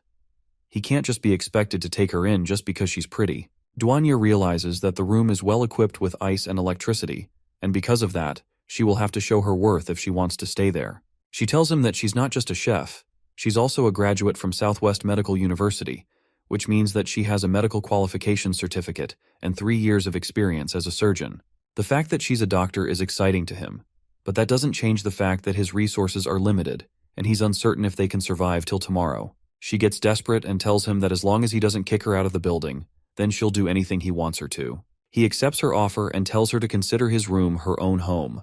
By the time she realizes what she said, it's already too late for her to take it back. He then warns her that her only choice when she's with him is to behave himself and to make sure that she doesn't have any ulterior notices, or else he will take her out. She, however, has no plans of going against him and has never doubted his methods and determination. Now that everything has been decided, he tells her to take off her clothes since now it's time to start repaying him. She goes to take a shower now that Su Chen has allowed her to stay in his room. There's water, electricity, and everything someone would need to survive the apocalypse and never worry about the outside. There's no need to think about the scorching weather or being eaten by the others. For anyone on the outside, this place would be heaven. That doesn't mean Su Chen is any kind of angel, though. His intentions are pretty obvious, especially when he told her that he would give her something different to eat. But she doesn't have a choice. It's either this or the scorching and unforgiving apocalypse. Thankfully, she already considered that he would act like this before she came up to his room, so there's nothing she can do about it. Meanwhile, in the living room, Su Chen watches her shower. He's not doing this to peek, of course. He just wants to prevent her from doing anything improper. That's what he tells himself anyway. After her shower, she comes out in a nurse cosplay outfit that he specifically chose for her. The clothes are a bit too small, and obviously not enough to cover the essentials. He tells her that she looks absolutely perfect in the outfit, which makes Duanya blush and look unsure. Suddenly, there's a heavy pounding on his door. Someone is shouting for him to come out and save them. Meanwhile, another voice yells that if he doesn't come out, then he'll break the door down. Outside the door, someone lurks menacingly with razor-sharp teeth and claws. Whoever is out there doesn't look quite human anymore. Su Chen is more annoyed that he has to deal with these jokers again than terrified for his life, but Duanya warns him not to go outside. These people have already eaten Lina, and if they open the door, then they might also get eaten. The fact that they ate someone catches Su Chen's attention, and from his expression it means that this is very bad news. He leaves the suite and steps out to meet the people waiting for him at his door. He tells them not to be so quick to break down the door since it'll be troublesome if it's damaged. The men in front of the door look deranged, with veins bulging all over their skin as well as red, crazed eyes. In the middle of them, Xiao Qian begs for Su Chen to save her while one of the men grips her head. As soon as he comes out, they turn to him with their sharp teeth and chuckle maniacally. It looks like this is going to come down to a fight no matter how he handles it. However, Su Chen doesn't seem bothered at all. He steps out into the hallway, and immediately, another one of the men who was hiding behind the wall tries to ambush him with a knife. The power boost our protagonist got earlier from the Drought Demon Crystal gives him sharp enough reflexes to stop the attack and immediately break the man's arm, stabbing his own knife back into his neck. That shocks the men, and they back off now that they've seen his power. But Xiao Qian takes the opportunity to break off from them, running towards Su Chen while still begging for him to save her. The damsel in distress act doesn't fool him at all, and he stops her by the neck, revealing her own set of sharp teeth and red eyes. Once someone eats human flesh, their body will mutate, and then fangs will grow in their mouth. Right now, Xiao Qian and the other men are no longer humans. He grips the woman by her face, causing her to cough and lose her breath. The men aren't concerned by it, however. It's the end of the world after all, and what does it matter if they eat people as long as they can survive? Even if they turn into bloodthirsty monsters by the end of it, at least they will be alive. Xiao Qian says that the meat was delicious, and after eating it, her body felt full of energy. Now all she needs is to take out Su Chen and take over his room. She twists her body and tries to swipe at him with her claws, but a hard kick from our protagonist sends her flying through the hall and crashing out of a window. She almost falls down onto the streets below, but she barely manages to catch herself at the last moment. She definitely won't be letting Su Chen off so easily. However, outside the hotel is still scorchingly hot, and she screams in pain while the sun burns her body up. Meanwhile, inside, the men decide to rush at him together before he has a chance to draw his gun. Su Chen calmly wonders if he even needs to waste bullets on these guys, and one of them warns him not to underestimate them too much. He jumps into the air and prepares to come down on Su Chen and take him out. Unfortunately for him, he doesn't mind wasting, and he raises a gun, putting a bullet through the first attacker's head. The rest spread out, hoping to avoid the gun entirely, and hit him while his guard was down. Thanks to their new forms, not only are they stronger now, but even their reaction speed has greatly improved. Meanwhile, Su Chen continues to fire bullets into them as they try to rush at him, but they easily dodge everything. In this situation, simple bullets won't be enough to bring them down. One of them latches onto the ceiling before bringing himself down towards Su Chen. But that kind of weak attack isn't enough to surprise our boy. He grabs the man by the head and slams him into the ground, killing him instantly. Then he catches the hand of another man and takes the knife from his hand before using it to slice the necks of 2 other attackers, taking them all down. The only person left is the enhanced Gao Qiang, who rushes at him with his fist drawn back for a final attack. However, just like all the others, Su Chen calmly grabs him before he can attack and pins him to the wall by his neck. As he holds Gao Qiang against the wall, a figure leaps through the window and lands at the end of the hallway. It's Xiao Qian, and it seems like the sun has mutated her, giving her sharp spikes on her back and a long tail while also making her look even more deranged. It seems like she mutated quickly into the monstrous state because of her strong attachment towards him. He snaps Gao Qiang's neck, killing him instantly, then turns to face Xiao Qian for a final battle. Since she doesn't want to disappear, he's just going to have to keep killing her until she finally leaves. Xiao Qian roars in anger as the two stare each other down. Meanwhile, Nurse Duanya watches from inside the safety of the room. She's amazed by the fact that Su Chen managed to single-handedly take down Gao Qiang's entire gang. The new monster girl that just appeared, though, gives off a very different and dangerous vibe. She tries to think of a way to help him so she can stay by his side. She doesn't want to be a burden to him, even if his way of taking care of her is a tad bit questionable. As she's wondering what she's going to do, she notices something in the room that might be able to let her stand next to him. The nurse heads back into the room and comes out with a whip, ready to fight against the monster. She tells Su Chen to let her help, but he's not very impressed. Not being scared and refusing to hide is a good trait, but with the way she's dressed, she's only going to end up distracting him. The monster roars again to remind the couple that they have bigger fish to fry before she charges at them with tremendous speed. Su Chen barely manages to dodge a swipe at his head, leaving his shirt to take most of the damage. Then he activates one of his abilities, Superpower, Berserker Mode, which boosts his strength and durability to huge levels. The monster rushes behind Su Chen and tries to bite into his neck, but even with her razor-sharp teeth, it doesn't leave a dent. Now that she's taken her swing, it's his turn, and he starts by grabbing both of her arms, then backflipping behind her, landing on her back while holding her arms above her head. He then asks her if she's ready, but she doesn't have a moment to respond before Su-chen rips both of her arms off, slamming her hard into the ground in the process. She screams out in pain as Su-chen lands behind her, ready to take her out once and for all. He had planned to let her suffer a bit more in the apocalypse while slowly torturing her to death, but now he has to kill her earlier. Or that's what he thinks at least. She wraps her tail around the dead body of one of the attacking men and lifts him up in the air. Then she splits her mouth open, down to her torso, and swallows him whole, giving her even more power. As soon as she takes him in completely, her hands regenerate, and her strength returns tenfold. It seems that she can regenerate severed limbs. That's great for Su-chen, since if she can regenerate, that means that she's not so easy to kill after all. It also means that he can tear her apart many times over and have as much fun torturing her as he wants. He rushes towards her and goes behind her again, grabbing her left arm. Then he rips it off, pushing her down to the ground again. Before she can get up, he rips off her right arm as well, followed by her tail and both legs. Almost immediately, her limbs regenerate, just like he had planned, leaving her in perfect condition again. That was only the first round, though. The second round starts immediately after as Su-chen continues to rip her to pieces over and over again, allowing her body to regenerate, before ripping her apart again.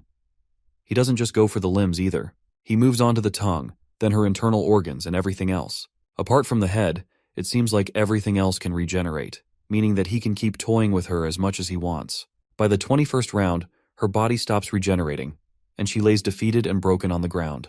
He was planning to gouge out her eyes, but he decided not to go that far. After all, he's now a devil. She shakily asks him why he's going too far to torture her, and what his reason is for making her suffer before her death. He tells her that it's simply for revenge before bringing his foot down hard on her head, killing her instantly.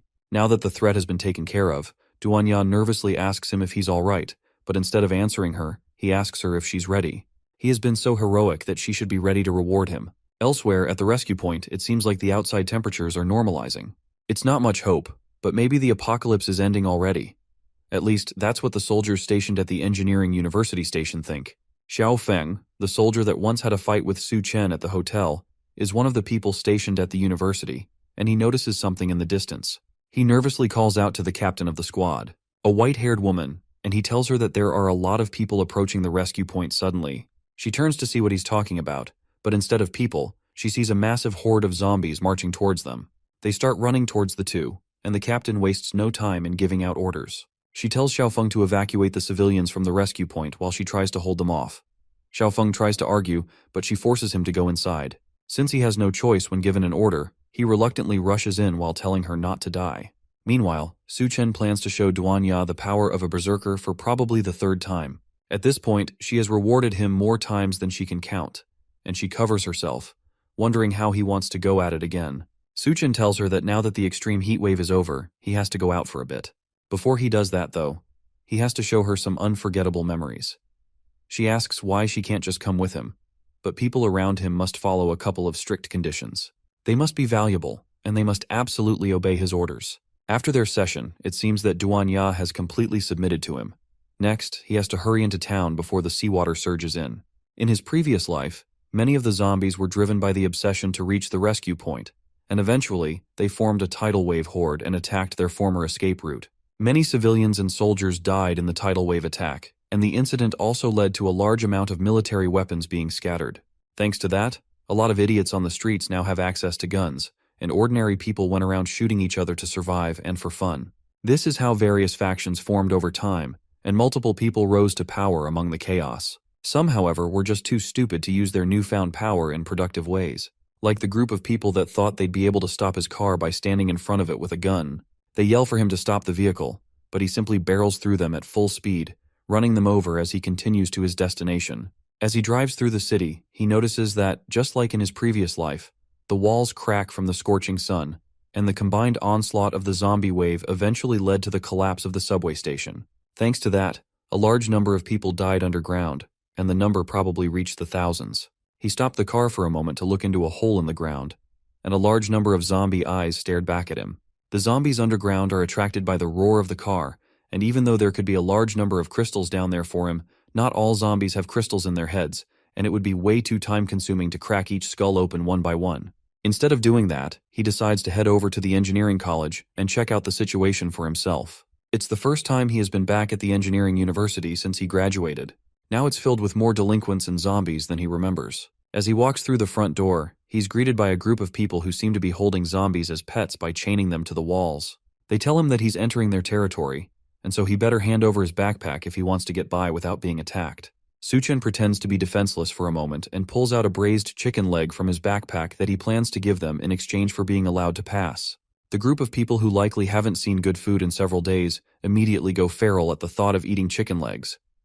Suchen smiles and tosses the food for them on the ground, and they all jump over each other to grab it.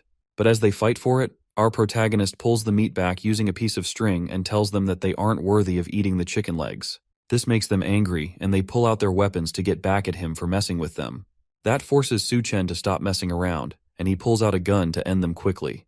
He doesn't remember so many idiots from his previous life. It could be that his warnings caused a lot more people to survive than before, and that ended up leading to the current situation. He heads up the stairs and reaches the Department of Reptiles and Snakes, and the large lock on the door tells him that nobody has entered the lab in a long while. Entering into the room, he can tell that many snakes have died since the air is filled with the smell of decay. He looks through the room for a little bit, until he eventually finds what he's been looking for: the Golden King snake, which will mutate into the water rattlesnake army leader.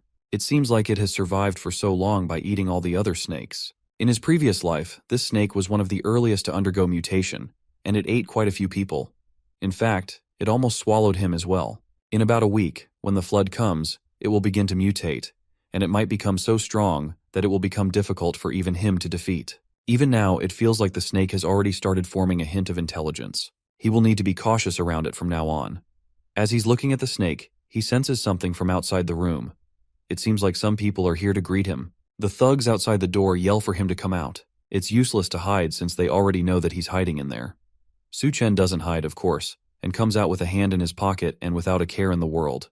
It's a critical time for him after all. He can't afford to be disturbed by these guys, so it'd be better for him to take care of them quickly. Before he can make the first move, though, a woman swoops in from the shadows and surprises the thugs. She clamps her thighs around the first thug, while catching another under her arm and snapping his neck. In an instant, two of them are dead, and she immediately jumps on the third one and grips him by his face. Then she snaps his neck immediately as well before he has a chance to react. With everyone else dead, Suchen decides to join in on the party and points a gun at the back of her head, complimenting her moves as he threatens her life. She doesn't wait for him to shoot and instead goes on a counterattack, hitting his hand with her elbow to shift the gun away. Then she jumps on her hands and leaps onto his neck, trying to twist it, but she finds out way too late that his neck is a bit too hard for her to crack like the others. Instead, she's left sitting on his shoulders with her crotch embarrassingly pressing against his face. He takes a moment to breathe in before asking her what exactly she thinks she's doing. After a little bit of struggle, he has her tied up in a questionable position with red ropes, and the gun is once again pointed to her head. With no other option, she finally introduces herself as Bai Kang, the captain of the Azure Tiger Special Operations Team. Despite her current predicament, she advises him to behave himself and let her go. Suchen ignores her words and asks if she knows someone named Xiao Feng from the Special Forces team. She's surprised that he knows Xiao Feng, and he tells her that he once saved the soldier's life. Not a complete lie, but not the truth either. With that information out in the open, she decides to tell Suchen everything that she knows so far. A group of fugitives took over the school and used students as hostages while they stole weapons. When the zombie horde attacked the rescue point, Xiao Feng led the civilians to leave first, but he didn't expect that some of the prisoners had escaped and infiltrated among the normal civilians. Considering the circumstances, Suchen doesn't think it's her fault that the prisoners escaped. Bai Kang agrees, and says that as long as they have the proper weapons, then the people have nothing to fear. As she talks, Suchen spawns a grill and uses it to prepare some meat that he eats right in front of her. That makes her uncomfortable enough to ask how long Suchen plans to keep her tied up like this. He agrees to let her go, as long as she promises not to clamp his head down with her legs like she did before. She agrees to that, but only if he lets her have some steak too. After he unties her ropes and she gets her hands on her guns again, she tells him that she has her own things to deal with, meaning that she can't help him too much. For now, all she can do is provide some power support. That won't be necessary, and he tells her to hurry up and leave before she ends up bothering him. She reminds him that she actually plans to sneak attack their stronghold and retrieve the looted goods so the people trapped in the college can survive. Because of that, this might be the only time they meet. She turns to leave, but the promise of more supplies causes him to call her back. He lies that Xiaofeng is his brother, and because of that, he plans to help her out. But his true motivation is clearly the supplies that she's after. The supplies are located in a room in the administrative block, and inside there, a group of thugs with guns hold multiple students hostage while guarding the looted supplies. The boss of the gang asks his subordinate how things are going, and the low-level thug replies that most of the guys are waiting outside, and they are ready to storm the students in the dorm. The boss smiles as all his plans start coming together, and he says that those who weren't cooperative in the beginning should be at the front, while the less cooperative guard the back. As they're talking, someone breaks down the door to their hideout and interrupts the meeting. It's Su Chen, and he calmly apologizes for disrupting their gathering. The thugs freak out and ask who he is and how he managed to break in when there are more than 20 people guarding the room from outside. He tells them he got in really easily and shows them a demonstration by lifting his finger and pointing it at the man that asked him the question. Then he goes bang, and the man's head explodes in an instant as he falls to the ground dead. As the other thugs scream in horror, Su Chen tells them that if they move, then they will die. Meanwhile, Bei Chang looks through a sniper scope from the roof of the building opposite the administrative block. She's the one that has been taking out the thugs as well as providing sniper support to Su Chen the entire time. Even with that, however, there are still many thugs in the room, which makes this a very dangerous situation. Su Chen's plan to lure the enemy in alone is way too risky, in her opinion, but the man insisted that he get it done solo. He was the one that gave her the sniper rifle and told her to take an outpost on the roof of the opposite building. The plan is to shoot wherever he points and use that to scare the thugs. It's a really absurd plan, and she has no idea why she agreed to it in the first place. But there's no turning back now. Suddenly the curtains close, and she calls Su Chen in a panic, asking how it's going on his end. Instead of his voice in response, she hears the other thugs laughing now that they have figured out that he set up a sniper outside. It seems like she has been spotted just like she knew she would be, and things have turned dire for our protagonist. With no other choice left, she rushes off the building and makes a mad dash toward the administrative block to save her temporary companion. Hopefully Su Chen can find a way to stall for time while she rushes to rescue him. As she runs through the campus, she hears someone on the other end order for Su Chen to be killed. There isn't much time, and Su Chen must already be dead. When she finally reaches the room, ready to avenge her fallen companion, she's shocked to see that everyone in the room has already been taken out, and Su Chen stands in the center, holding the boss thug by his neck. It seems like she's already too late, and on top of that, there are no more supplies left here. The boss begs for his life as Su Chen holds him up by his neck while also sneakily moving the supplies into his magical space. He claims that Su Chen would not dare to kill him since the people behind him would never let him get away with it. Our protag is not fazed by the empty threat and snaps the man's neck, promising that the people behind him will join him in death soon enough. Bai Chang is surprised that Su Chen managed to defeat everyone in the room so easily without her help. He tries to play it off by saying that he has been doing exercises regularly, and that's the reason why he has the strength to pull off these amazing feats. Besides, there are no more supplies in the room, and they were probably already starving and weak by the time he got there. Bai Kang is not convinced and wonders if anyone else could have raided them and taken all the supplies. And now that the supplies are gone, then what will happen to the students? Su Chen will share some of the supplies he raided with them if he needs to, but it all depends on how they behave. While she's still asking questions, Su Chen walks past her and heads to the girls' dormitory, since he asked the thugs earlier and they told him that Xiao Feng and the other students had all gathered there. Now that they have left the room, one of the bodies hanging out at the back starts to move. She twitches, then her eyes open, revealing that she's actually alive and was listening to the whole thing. Meanwhile, one of the thugs walks through the campus looking for someone who has run off to cause trouble. He finds her in the room that Su Chen and Bai Chang had just left, and it's the girl that listened to the entire conversation. They hurry up and get her down, and she falls to her feet as soon as they set her free. He asks her if she found what she's been looking for by pretending to be a prisoner for several days. She then tells him that since she had a close call with death, she needs the comfort of the man whose name is Steel Fang. He agrees to comfort her and pulls out a thorned whip that he uses on her back. She screams out in pleasure as soon as the whip hits her back, and the thug asks her how she's feeling. It seems like the painful comfort managed to make her feel much better, and she tells them exactly what she saw while she was hanging up as a prisoner. Steel Fang asks her who took all the supplies, and she tells him that it was a devil, and his name is Su Chen. Meanwhile, Su Chen and Bei Tang make their way back to Xiao Feng. The soldier is bandaged and looks hurt, but he tells them that he's fine. He's more interested in the other man that walked in with her. Su Chen asks to see his wound, and although it started out as just a scratch, it's been getting much worse recently for some reason. Su Chen tells him that the wound was caused by the cannibals, which are creatures that eat people.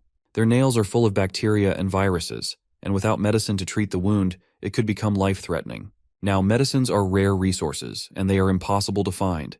but at the same time, it would be unacceptable to die like this. After hearing this, Su Chen decides to share some of his medicine with him. They are both surprised by the amount of medicine Su Chen provided them, but he tells them that he did it because Xiaofeng is his brother. In his previous life, there was a man in the military whose combat power was comparable to a humanoid nuclear bomb known as the God of War. If that person turns out to be Xiaofeng, then investing in his friendship and survival will definitely benefit him. Xiaofeng tells our protagonist that he owes a favor, but he also knows that Su Chen didn't come to their hideout just to deliver medicine. He asks Su Chen to tell them what he actually wants, and he tells them that a great flood is coming soon and they will need to evacuate quickly. The extreme heat is already causing the glaciers to melt rapidly, and because of that, seawater is flooding the mainland rapidly. If they don't leave as soon as they can, they, as well as the entire land, will be submerged in floodwater. The people listen to him in shock, but one of the other survivors doesn't believe him. She accuses him of only trying to drive them away so he can monopolize the school's resources. He remembers exactly who this loud girl is. Her name is Fang Qing, and she's his classmate, a famous female boxer at his university, and a second-generation rich girl who likes to create gender divides. She walks up to him and asks if he has any food in his bag. Before he can answer, she reaches for the bag and tries to take it from him. But Su Chen stops that with a quick dose of gender equality and a slap to the face that's heavy enough to immediately leave her cheek swollen and take out a tooth. While she nurses the wound, the rest of the people in the hideout start to cheer the attack. She has been a nuisance around them for a while, and she has also been hogging a whole dorm by herself just because she has some money at home. Because of that, everyone has been fed up with her for a while, and they immediately cheer for her to be kicked out of the dorms immediately. It looks like she's already quite infamous there, and the cheers for her to be thrown out cause her to lose her mind in rage. She threatens to go and find her father and get them all killed. Then she storms out of the area. Bei Kang comes in to check if our protagonist is all right, but he warns her that the girl is heading off to find her father and someone should probably stop her. Though that running to daddy doesn't help much in the apocalypse.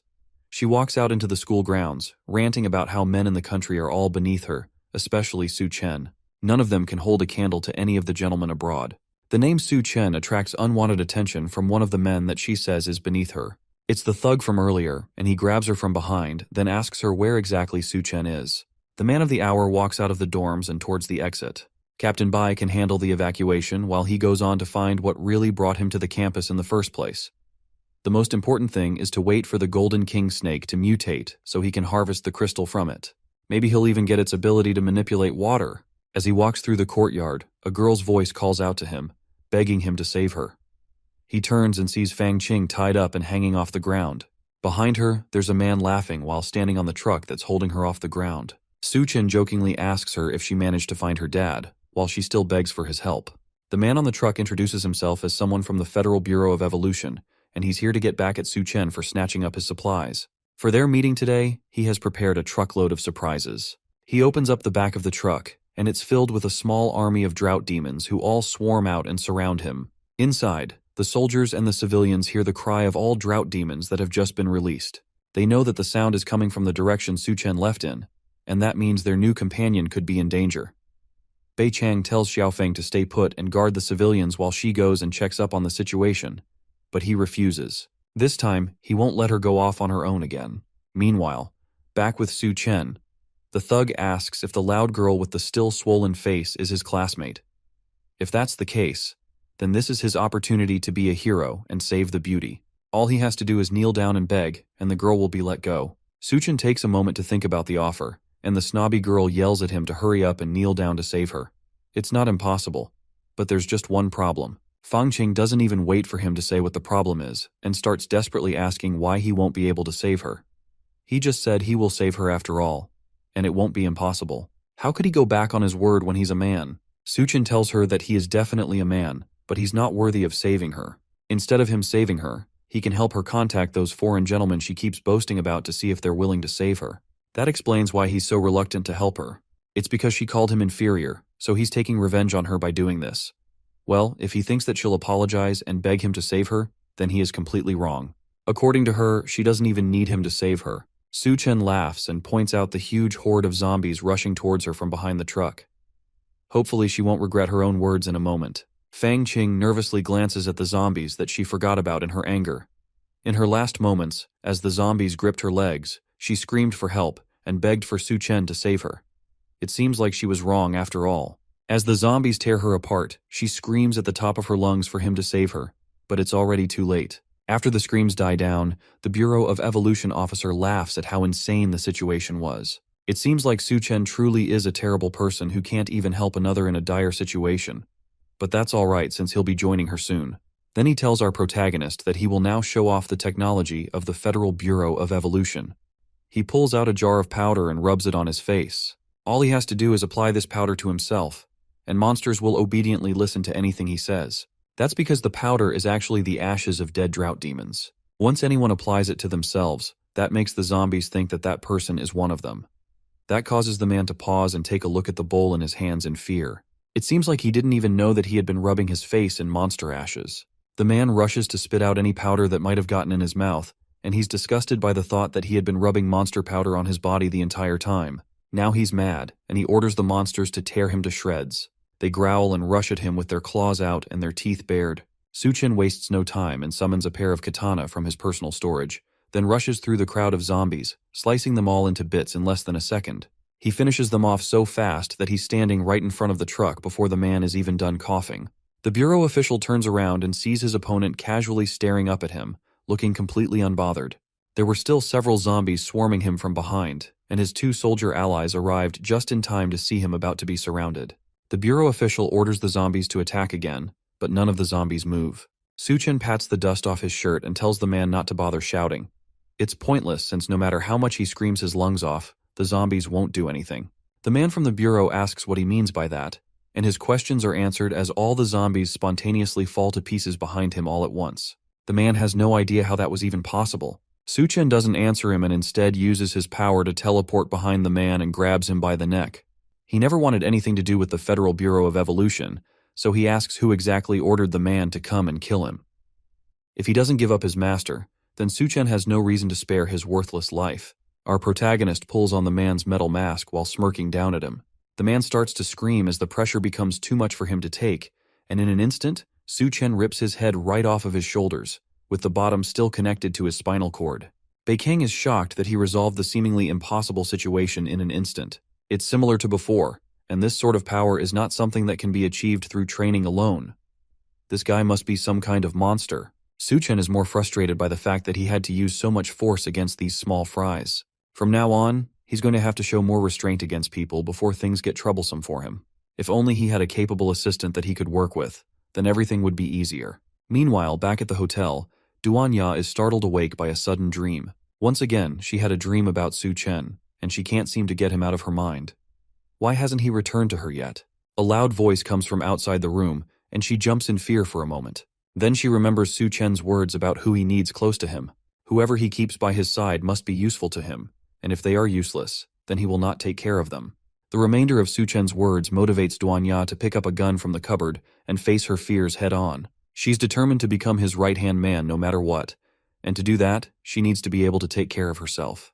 The former cook pushes her way into one of the study rooms in the suite, armed with 2 pistols and a mean poker face. Even with all that, though, there's no one in the room, despite the fact that she's sure that the voices came from there. Another growl sounds behind her, and she turns around just in time to see that one of the drought demons had snuck up behind her. The zombie walks menacingly towards her and pushes her back against a table in the room. She has no idea where it came from or how it even got behind her, but there was nowhere for her to go now that she's been backed up to the table. Her only hope now is the gun that she swiped from the room before she stepped out to fight. Before she can use it, the drought demon slaps it out of her hand and sends it flying behind the table. Then it shrieks at her, opening its mouth wide to attack the former chef. With no other way to defend herself, she shuts her eyes and prepares for the worst. But luckily for her, the zombie misses his attack completely and instead bites into a chair beside her. She has no idea what's going on or what this guy is doing, but it seems like she's safe for now. He has been sniffing around this entire time, and it looks like the eyes on his face are gone. Maybe he actually can't see anything, and he's relying on his sense of smell to find her. She somehow got lucky this time, but now he's way too close. If she makes any sound, he's going to attack her right away. She turns and notices that the gun is still on the table, just at the edge, away from her reach. She turns and tries to stealthily grab the gun while the zombie is still unaware of where she is. She stretches her hand just a little more, but the gun still stays out of her reach, and before she can grab it, it's already too late. Her back bumps into the zombie's arm, alerting him of her presence. It screams at her as it's about to attack, and just then, memories of Su-chen's words flood her mind. He told her that his resources are limited, so he can't keep her around just because she's pretty. She has to find a crystal core in a monster's head that will give her abilities similar to the ones he has. If she can't do that, then he won't allow useless people to stay around him. That thought triggers a reaction out of her, and she goes on the offensive before the zombie can take her out. With the heel of her shoe, she stabs her leg straight into the zombie's eye so hard that the other side pops out at the back of his head. The zombie stops moving, and she tries to pull her leg back, but it suddenly grabs her ankle, forcing her to stab its face a few more times before it finally falls to the ground. Then she grabs an axe from elsewhere in the room. It's a shame that Su-Chen wasn't here to see her proving that she's not useless, but now she can check to see if it has a crystal core in its head. Back at the engineering university, Bai Chang and Lu Xiaofeng took Su-Chen's advice and started organizing the students to evacuate. Bai Chang even contacted her brother Bai Ming and asked him to bring his troops to join them and ensure the students' safety.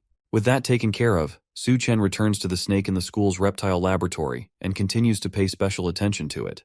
After a time has passed, the creature starts its mutation and begins to grow in size. Su-Chen watches it with interest, wondering just how far it can mutate, and the creature stares right back at him in contempt. To help with its growth, Su-Chen even prepared a large bucket of water for it so it could grow faster. As soon as he drops the water bucket on the ground, the snake slithers in. It seems like it already knows that it needs to get into the water to complete its mutation, which saves him the trouble of trying to force it in. As soon as its body touches the water, it starts to grow into a large and terrifying beast, with a dragon head and a large, scaly body. Su-Chen watches as it violently beats against the sides of the bucket, until finally the bucket explodes, spreading the water all over the room and revealing the evolved form of the former snake. It had such massive growth from just the initial mutation, and all of this came from a simple bucket of water. If he had decided to wait until the flood came, then this would have been a much greater disaster. Now that the beast has grown up, Su-Chen summons one of his swords and makes it an offer. If it chooses to submit to him, then he might consider keeping it as a pet. The monster is having none of that and tries to escape through the window before Su-Chen can catch it. It looks like it really did develop some intelligence and knows that it won't be able to properly fight against Su-Chen, especially in that closed-off room. It breaks through the window, out into the campus courtyard, and Su-Chen jumps out right behind it.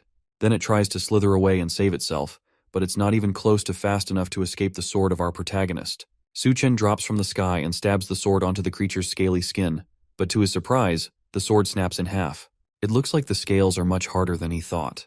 The snake turns and roars at Su-Chen, and he realizes that if blades don't work on it, then he's just going to have to use his fists to smash it to death. He delivers the first punch to the beast's head, sending it crashing to the ground, but it retaliates by wrapping its body around him, trying to choke him out by entangling him. But Su-Chen realizes that the attack is actually just a feint, and the creature's true goal is completely different. It opens its wide-fanged mouth and prepares to bite down on our protagonist. Meanwhile, back with the survivors, Bai Chang can't help but look towards the campus. Her brother notices her constantly staring back and teases her about not wanting to part with the handsome man named Su-Chen. She tells him that if he doesn't speak, no one will treat him like a mute, and it's obvious that she wants him to stop talking. That catches Bai Ming's attention, and he realizes that his sister must really like this guy. But that doesn't change the fact that if he stays on campus, then he's doomed. Bai Kang is sure that he won't die. From the moment that she first saw Su-Chen, she felt that he was very strong. He had a deep gaze and a mysterious aura about him, which made him look like a monster. Because of this, she's sure that he will survive, and they will definitely meet again. Meanwhile, Su-Chen easily breaks out from the snake's strap and grips it by the throat. There's no way such an easy thing would be able to trap him when he has grown so strong. He uses his foot to push down on the snake's body and frees himself while the snake struggles to free itself from his grip. He has heard that snakes have highly developed nerves, so even if he chops its head off, it should still be able to bite. So instead of ripping its head off, he rips the entire snake in half along the middle, making sure that it will never be able to bite again. And in the remains, he picks up the crystal, and he's eager to see what kind of ability it will give him. Eventually, the heavy rains start, and just like Su-Chen warned, the city begins to flood. If the extreme heat manages to destroy people's will, then the flood sweeping through the entire world will completely destroy human civilization. Even inland cities like Chengdu could not escape the massive, devastating flood, and everything ended up being swept underwater. The engineering university's low terrain left only tall buildings like the administrative building above water. Meanwhile, Su-Chen is also not safe from the rising floodwaters, and gets immersed in the water. Thankfully, after absorbing the golden king snake's core, it grants him the ability to move and breathe freely underwater. Because of that, his body has undergone even more changes and has become stronger. After coming in contact with the water, his body developed tiny scales, and his strength improved massive amounts. On top of that, his eyes have become more sensitive to light, and a protective membrane has formed in front of them. Even though he's not using his nose or mouth to breathe, he isn't suffocating underwater, and it feels like he's breathing through his skin. All of these are abilities that he borrowed from the Golden King snake. Although it's not a water manipulation ability, being able to breathe underwater is still very beneficial for him. The floodwaters surged from the Green City Hotel area, so swimming upstream against the current is impossible. The current is fierce, and the debris in the water is like hidden debris. All of this is hindering him from making it back home to the hotel suite. On top of that, it seems like the volcanic eruption has reached its peak, but because Shangdu is far from the volcano, the sky looks relatively clear. When the massive amount of volcanic ash fills the air and blocks out the sun, the doomsday winter won't be far off. In the face of all these apocalyptic events, human civilization might as well no longer exist. To avoid becoming prey to the creatures evolving through the crisis, it's better to grow stronger and become more powerful so that you can better protect yourself. In his previous life, after the Great Flood, Shangdu saw several powerful factions grow over time. The low-level northern part of the city was occupied by the Golden King Snake and the female Corpse King. The southern part of the city became the gathering place for the cannibalistic tribe of the Devourer clan. The western part of the city was controlled by the Rat King and his army of rats, while the eastern part was occupied by the Skull Crusher Gao Qiang and Hell's Chef, Duan Ya. In his previous life, Su Chen almost died multiple times at their hands. However, in this life, he has already dealt with Gao Qiang and the Golden King Snake ahead of time. In order for him to stay strong, the best method is to get the remaining crystal cores for himself. However, the Devourer clan has a large population and numerous factions. On top of that, the female Corpse King is elusive, which makes it nearly impossible for him to find her now. In his previous life, the University of Technology had experienced a rat plague, which means that the Rat King should be there. All he has to do is find it in advance so he can get its crystal core with minimal effort. A few sounds from underwater break him from his thoughts. It seems like he has relaxed for too long, and multiple underwater creatures have ended up surrounding him. Meanwhile, elsewhere in the flooded city, two men hang on for dear life against the raging floodwaters. They desperately wonder how a flood broke out from the middle of nowhere. As they're clinging onto the tower, they notice someone rapidly swimming towards them. Anyone in the water should be as good as dead, but it looks like whoever that is has a lot of energy in them to be swimming that fast. It's not just that either. They also recognize the man speeding towards them. It's Su Chen, the guy that the Bureau had sent them to watch over. If it wasn't for him, then they wouldn't be stuck here in the flood. If he dares to join them up in the tower, they'll kick him right back into the water. One of the men notices that Su Chen is moving really fast for someone that is barely surviving in the floodwaters, and on top of that, it seems like someone is following him. Behind the man swimming like he owns the sea, there are multiple sea zombies sprinting through the water behind him. Despite that, Su Chen is swimming faster than them, against the rising current of the water. He continues getting closer to the men, and they shout warnings at him not to come any closer. Our protagonist recognizes them as people from the Federal Bureau of Evolution, and he's surprised that his influence has already spread that far. That's perfect for him since he can get information out of them in this situation. Our man leaps out of the water onto the tower and uses one of the men as a stepping stone to get to the top. The man loses his grip and falls off the tower towards the zombie-infested waters below. Just before he can meet his wet end, his companion just barely manages to catch him by his arm and save him from death. But now, with the extra weight on one person, the two don't have a lot of time left to survive, and at this rate, they will both end up falling into the water. The first man reassures his friend that he will definitely pull him up, but it's pointless, and if he doesn't let go, then they will both definitely die. Su Chen takes the opportunity to ask them to tell him everything they know about the Federal Bureau of Evolution. The men refuse to speak up and warn Su Chen that even if they die, there will be others to avenge them. If that's the fate they've chosen, then they can't blame him for what happens next. One of the zombies manages to latch onto the bigger man's foot and pull him into the water. His companion screams and dives in after, prepared to die with his friend. That turns out to be the wrong move, and they are both left at the mercy of the hundreds of creatures in the water. When all hope seems lost, Su Chen dives into the water and uses a sword to slice through all the zombies that were about to attack them. In a second, they are saved, and all the zombies are dead. The man wonders if Su Chen really is human since he seems to be way too strong. Regardless of the circumstances, though, they owe him one for saving them. They decide to tell him what they know. They tell him that they were sent by the Federal Bureau of Evolution to monitor him. The Bureau is located in the Science and Technology University, and it's led by Chief Liu and a team of researchers.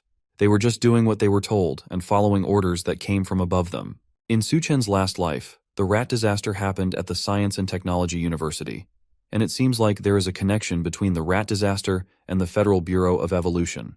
He asks them if they research rats in the university's labs, but only researchers are allowed into the labs, so they don't know much about what goes on inside. Su-chen realizes that no matter what, he has to go and investigate the situation before the rat disaster starts. Meanwhile, Duanya, who is still in the Green City Hotel, had luckily obtained a crystal core from the zombie's head. After swallowing it, she starts to feel the same burning sensation that Su-chen felt when he first evolved. She wonders if she has succeeded and what powers this will unlock for her, but at the same time, she notices that the water has flooded all the way to the top floor. Inside that water, several small tentacles circle around her feet, ready to attack. By the time she notices the swarming tentacles, the monster has already wrapped itself around her body, lifting her off the floor and wrapping itself around her. It's slimy and gross, and with the way it ties around her, there's almost no way she can escape. Suddenly, the tentacle beast raises its mouth to her face and roars at her, revealing a throat filled with hundreds of razor-sharp teeth. It lunges at her, and she barely manages to catch it in her hands and stop it from biting into her. But the creature wraps itself around her hands, further stopping her from moving. More of them burst out from the water, and before she can think, she's completely entangled and surrounded by dozens of them. They all attacked so fast that she didn't even have enough time to get used to her new abilities. Her mind drifts back to Su-chen, and she remembers when he first showed her his space manipulation powers. He told her that as long as she finds and consumes a crystal nucleus, then she can obtain its ability. But because many monsters look ordinary, she won't always be able to tell what power a monster has just by their appearance.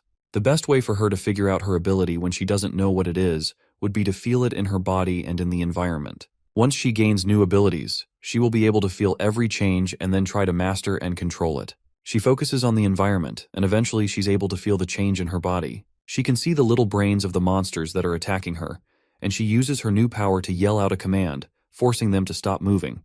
The tentacles listen to her command, and all of them fall limp at once as if they had all just died. That leaves her free, but still covered in sticky goo. Now that they are all immobilized, she picks up her axe and cuts through all of them in an instant, turning them into minced meat. By the time she's done, she's covered in monster guts and slime, so she decides to take a bath. A voice behind her asks if he can join, and she turns around, ready to fight off another intruder. However, it's just Su-chen, and it looked like he had seen her take down all those monster eels by herself. He's impressed by the fact that she managed to even grab a weapon for protection. Duanya rushes towards him and grabs him in a hug, just happy to see him again. He has been gone for so long that she has started to get worried that he will never come back. The reunion is short-lived, though, when she realizes that he's naked again for some reason. She pushes herself away from him and asks why they keep meeting while he's undressed, and he tells her that the water was dirty, so he took all his clothes off. The two of them go to take that bath together, and for the first time in several days, Su-chen gets to relax. After being gone for so long, he realizes that only when you go out do you realize that home really is the best place to be. Duanya gets up from the bath and goes behind him to give him a massage while they both relax. With the mood a lot calmer than when he had first arrived, he asks her whether she managed to awaken an ability. He didn't see her use her ability directly, but he could feel that something had changed in her due to the temperature of her mouth. She asks him how he even knows what kind of temperature could be in her mouth, but he ignores her and again asks if she managed to awaken an ability. She tells him that it seems to be some kind of mind control ability, and Su-chen already has an idea of what her ability might be. He asks her if her mind control ability can be used on food, and she tells him that she doesn't know since she hasn't gotten enough time to practice first. She decides to practice by testing out her ability on him, and uses it to make him think that she's wearing a revealing gown.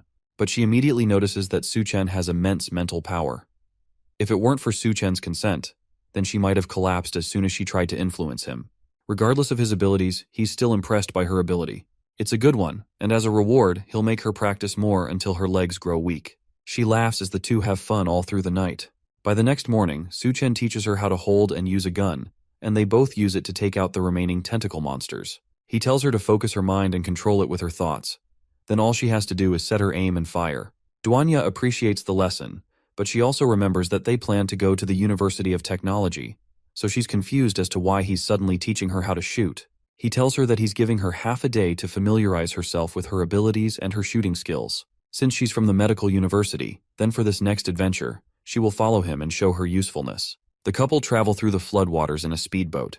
For some reason, Su-chen has asked Duanya to wear a bunny outfit while they travel. She asks if it's really alright for her to wear something like that outside, but he tells her that it's fine since in the apocalypse, even if she doesn't wear anything, no one can do anything about it. She asks him if he has ever been to the Science and Technology University before, and he has once. He came to see a friend and now wonders if he survived. Duanya assures him that good people usually have good fortune, and because of that, he shouldn't worry about it. After a little bit more traveling, they arrive at the university. It has completely been transformed to withstand the apocalypse. Suddenly he notices something odd and grabs Duanya to protect her, right as someone rains down bullets on their boat. The man stops firing for a moment to ask what they are doing there and why they came.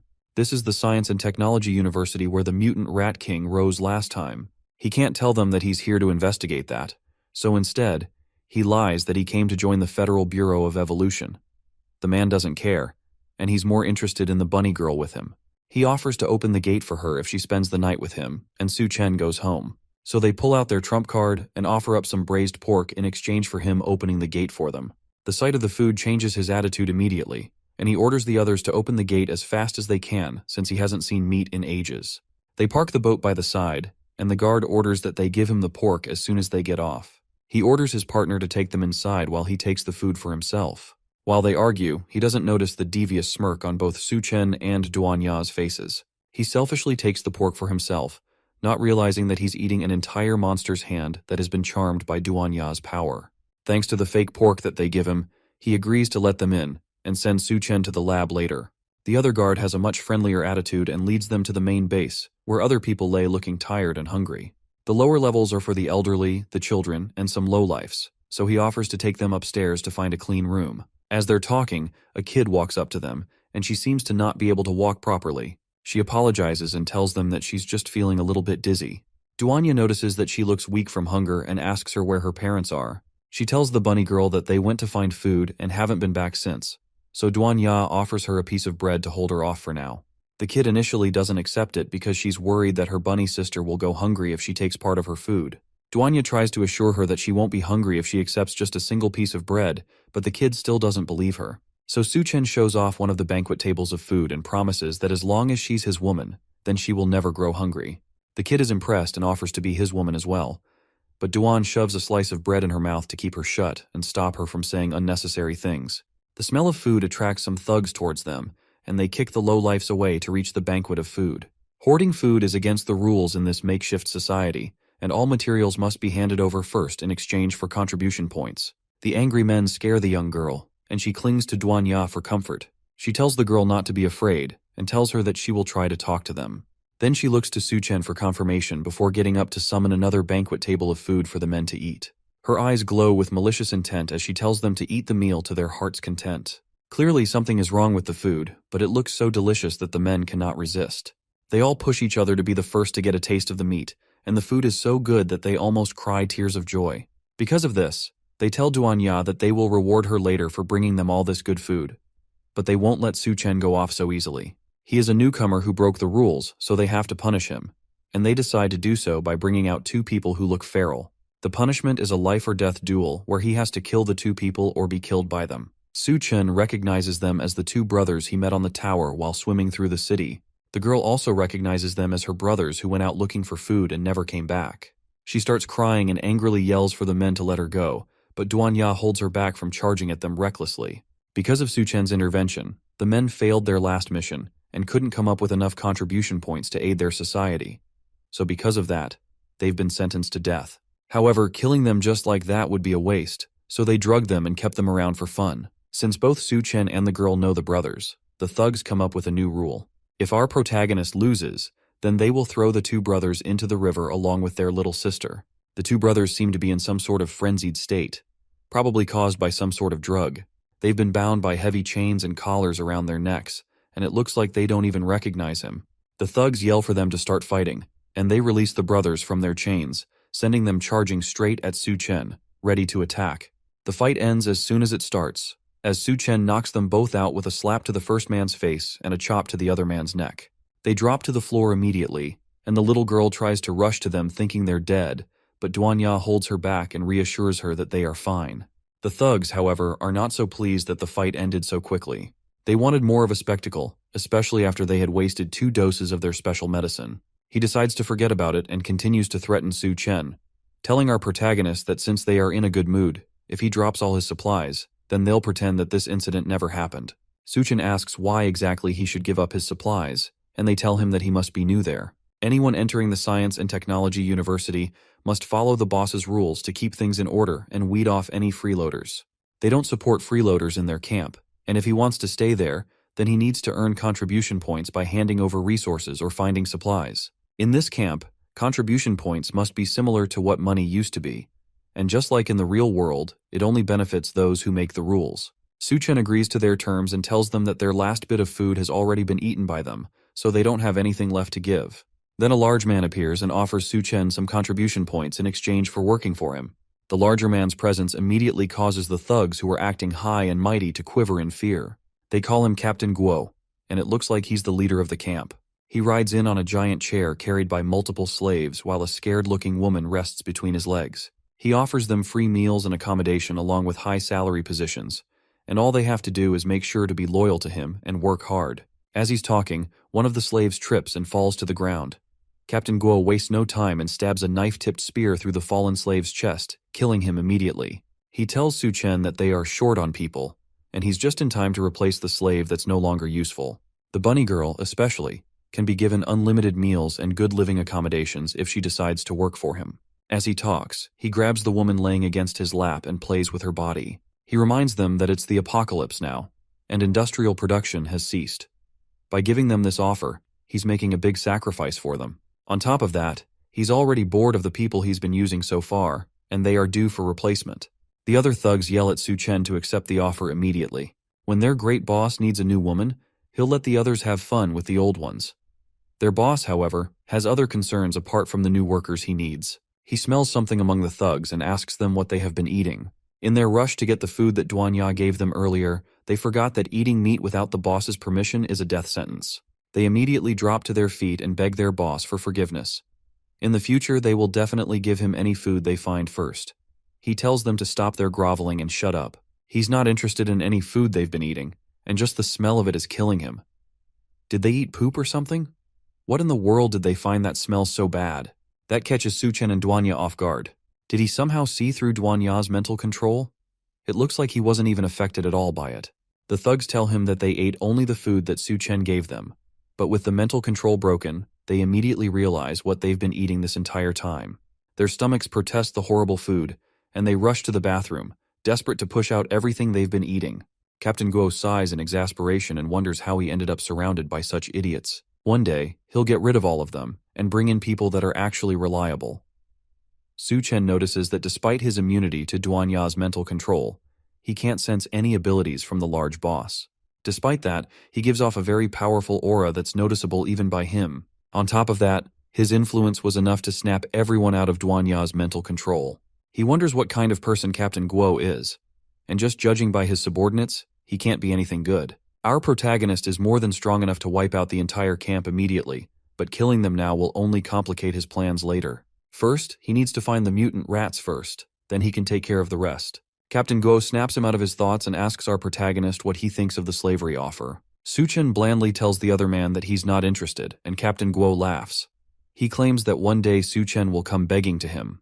Then he calls another one of the people in the camp and orders him to take over the front position so he can leave. As he leaves, Captain Guo tells one of the survivors to keep an eye on Duanya. After all, women as hot as her are rare to find. With the other man gone, Duanya apologizes for not having the strength to keep her mind control powers active. That man's mental strength was very strong, and it didn't have any effect on him at all. Suchen assures her that it's not her fault. If those guys didn't die after eating the water ghoul's corpse, then there's definitely something strange going on in this camp.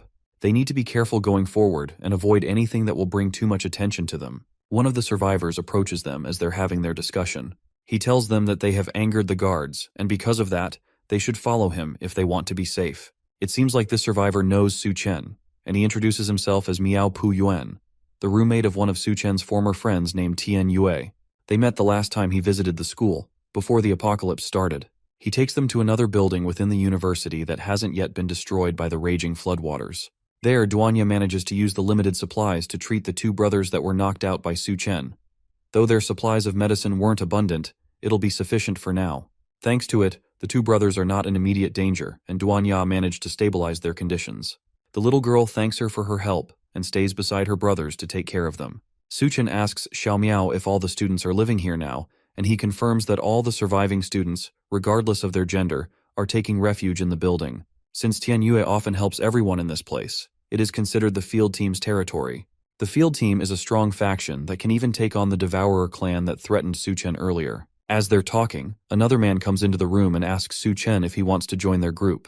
It's Tianyue, and he doesn't recognize Suchen at first, but Pu Yuan introduces him, and the field team leader is delighted to see his old friend again. The two men hug, and Tianyue nearly cries as he holds on to Suchen. He almost thought that they would never see each other again. Since it's rare for two brothers like them to meet again after such a long time, he suggests that both of them go and have a drink. Since he just came back from a mission not too long ago, he can afford to stay with Suchen for at least a few days. As they're talking, he notices the beautiful Duanya staring at them, still wearing her bunny suit. Tianyue immediately recognizes her as the legendary beauty of their university. She was known back then as the cold goddess Duanya. She's still embarrassed about the whole thing and nervously tells them that those sorts of things were in the past, and they don't matter now. The faction leader asks Xiao Miao how exactly the legendary goddess made it to their settlement, and why in the world she's dressed as a bunny maid. Now that it's been pointed out, Xiao Miao also notices that the woman in front of him was Senior Duanya from the medical school. All their stares and comments cause Duanya to cling to Suchen and ask for a change of clothes. It's way too embarrassing to be dressed like this in front of her juniors. Suchen smiles and agrees to let her find a change of clothes, while the other two men seethe in jealousy that their friend is hugging the goddess Duanya. After that, Tianyue offers her a private room to change into. It's a bit messy, but she can sit anywhere she wants and get changed in peace. Suchen notices that it's a luxury room, and Tianyue must have purchased it with a large number of contribution points. The faction leader also notices that the two of them didn't bring any bags with them, and he wonders where the clothes came from. But Suchen changes the topic immediately and asks about his regular missions. They must be dangerous if it takes several days for him to go and return. In truth, though, there's nowhere in the world that isn't dangerous. Since both Suchen and Duanya still look clean, he thinks that they haven't experienced the apocalypse yet. So he offers them the opportunity to join the field team so he can take care of them. Someone as excellent as Duanya wouldn't even need to go out for food. She can just put her medical skills to use and take care of the wounded. However, before any of that, he has to warn them about something first. Suchen has to stop showing off everywhere. And most of all, he has to stop making beautiful girls wear bunny outfits. What exactly was he thinking with that stunt? Suchen tries to defend himself and says that he will protect her, and his brother hits him on the head in response. He reminds the now powerful man of a time when he didn't have as much power as he did now. Back in high school, when he used to get bullied and never dared to fight back, it was Tianyue that fought the bullies away. The guard captain Guo is not a nice guy, and when he sets his sights on a woman, they usually don't have good endings. Beautiful women like Duanya are no exception, and now that he has his eyes on her, he won't let her go easily. Meanwhile, in the private room, the chef tries to take off her clothes quickly, but a knife is pressed against her throat by a mystery attacker. She nervously asks this new face who she is and what she wants. The woman doesn't answer the question and tells Duanya that she is someone sent by her boss to help her arrange her accommodations. She's a woman after all, and she shouldn't be sleeping close to those men. Duanya may not know who she is, but we already know her as the freaky lady is. She's the woman that listened in on Suchen's entire fight back in the school administrative building, and she saw firsthand the kind of power he has. Right now, though, she's just a messenger sent to capture the beautiful senior Duanya. The chef tries to tell her that there is already enough space in the settlement, and she doesn't need any help, but the other woman insists. The boss asked her specifically to come over, and no one refused the boss. Duanya, however, is about to become a pioneer. She uses her mind control powers and tells on the woman, causing her to pause, unable to move her own body. Then she tells her to let go, and the woman complies, stepping away and dropping her hand. Using her mental power to forcibly control people is always difficult, but she can manage to do it for a short time. For now, though, she has done her part, and Suchen can handle the rest. As she walks towards the door to alert the others, the woman forces her body to move and manages to stab her own hand. The shock of the pain forces her senses to return to her, and uses the brief moment of clarity to attack Duanya. The two slam against the wall, and the commotion alerts the others outside. They bang on the door and ask Duanya what's happening. There's no way someone would make so much noise while just changing clothes. The attacker tries to silence her by covering her mouth, but it's no use. Since they don't hear any answer from inside, they assume the worst and break into the room. The first person to walk in is shrouded in shadows, and the mysterious attacker doesn't recognize him at first. so she rushes at him with blinding speed, ready to attack and kill. Tianyue tries to get in front of him and protect his friend, but that's not necessary since the attacker recognizes who she's up against immediately. She saw what he did in the University of Science and Technology, and she knows his name well at this point. The one called Su Chen took on several zombies by himself and won with little to no effort. Although she has killed many people, her instincts tell her that if she makes a bad move against him, she's not going to survive what comes next. With little opportunity to stop herself or change direction, she instead kneels while still running towards him, causing her to come to a grinding halt right at his feet. Then she nervously asks him to punish her and calls him her master. Su Chen has no idea what she wants and what her intentions are, and she asks him if her sincerity is not enough to please him. To show that she's truly giving herself to him, she strips down her clothes and asks him again if that is good enough for him. Tianyue asks our protagonist if his taste in women has shifted so heavily, while Xiao Miao nervously looks away. But taking off her clothes was just a distraction to get their attention away from her. With everyone properly flustered, she launches a smoke bomb, covering the entire area in a thick fog before rushing off in an attempt to escape. Before she can get very far, Su Chen grabs her by the neck and raises her off the ground, stopping any escape plans that she might have had. He asks her if she really thought that she would be able to escape so easily, and it's obvious that he's going to get rid of her. The assassin begs for her life and tells him that he can't kill her. She tells him that the girl he saved, as well as her two brothers, have been taken to the settlement's arena. If he kills her, then there will be consequences, especially for those three. Su Chen couldn't care less and tosses her into the floodwaters outside the building. The others, though, are more concerned about what she said. The girl she mentioned is Xiao Mei, and the guards must have taken her as well as her two brothers while they weren't paying attention. Xiao Miao asks what they should do now. If they don't save them, they'll be bitten to death by the big mutant rats. The topic of rats catches Su Chen's attention, since that was the main reason he came to the settlement in the first place. He decides to go and check it out for himself, and Tianyue asks him to stay calm and avoid conflicts. Meanwhile, in the arena, Xiao Mei nervously stands in the middle of the field, prepared to fight for her brothers. Captain Guo sits on a stage in front of her, clearly controlling the whole thing.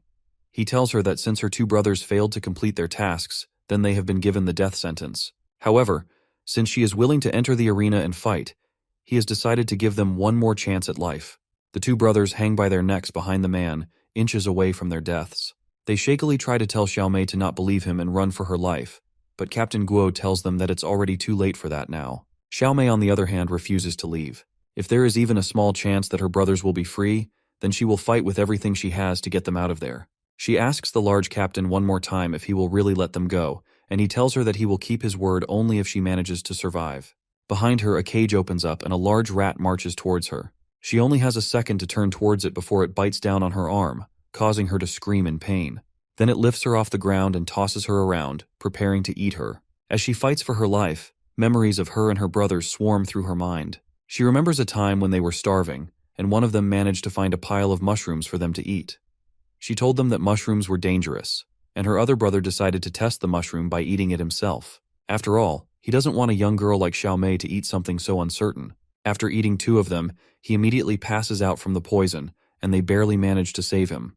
That incident was what made the two brothers journey into the city to complete the task of tracking down Su Chen. If they succeed and come back, then they will earn contribution points, and they will no longer have to starve and eat uncertain foods. Those two men that risked their lives for their sister now shouted for her to run and not worry about them. She needs to survive and live well without them, and they can't bear to watch her being eaten alive by a rat. Captain Guo tells his guards to shut them up, and they kick the logs holding the men up, causing them to fall and choke on the ropes. Xiao Mei screams for her brothers and tries to fight back against the rat. She takes the large stick she's been holding and stabs it straight into the rat's eye, causing the creature to scream in pain and finally release her. Then she makes a mad dash to save her brothers and tells them to hang in there. That's a poor choice of words, but her heart is in it. The rat monster recovers and manages to rush after the girl before pinning her down under its paw. Captain Gu laughs at the whole spectacle of her trying to save her brothers as Xiao Mei cries for her brothers. There's no way for her to escape, and all seems lost already while the rat looms menacingly above her. In one last effort, she screams for someone to come and save them, and Su Chen immediately arrives, killing the rat with one quick slap to the face. The others are right behind in, and Tianyue screams at Su Chen for being too impulsive. To Su Chen, though, that was too easy of a kill, and these creatures were nothing but overgrown rats.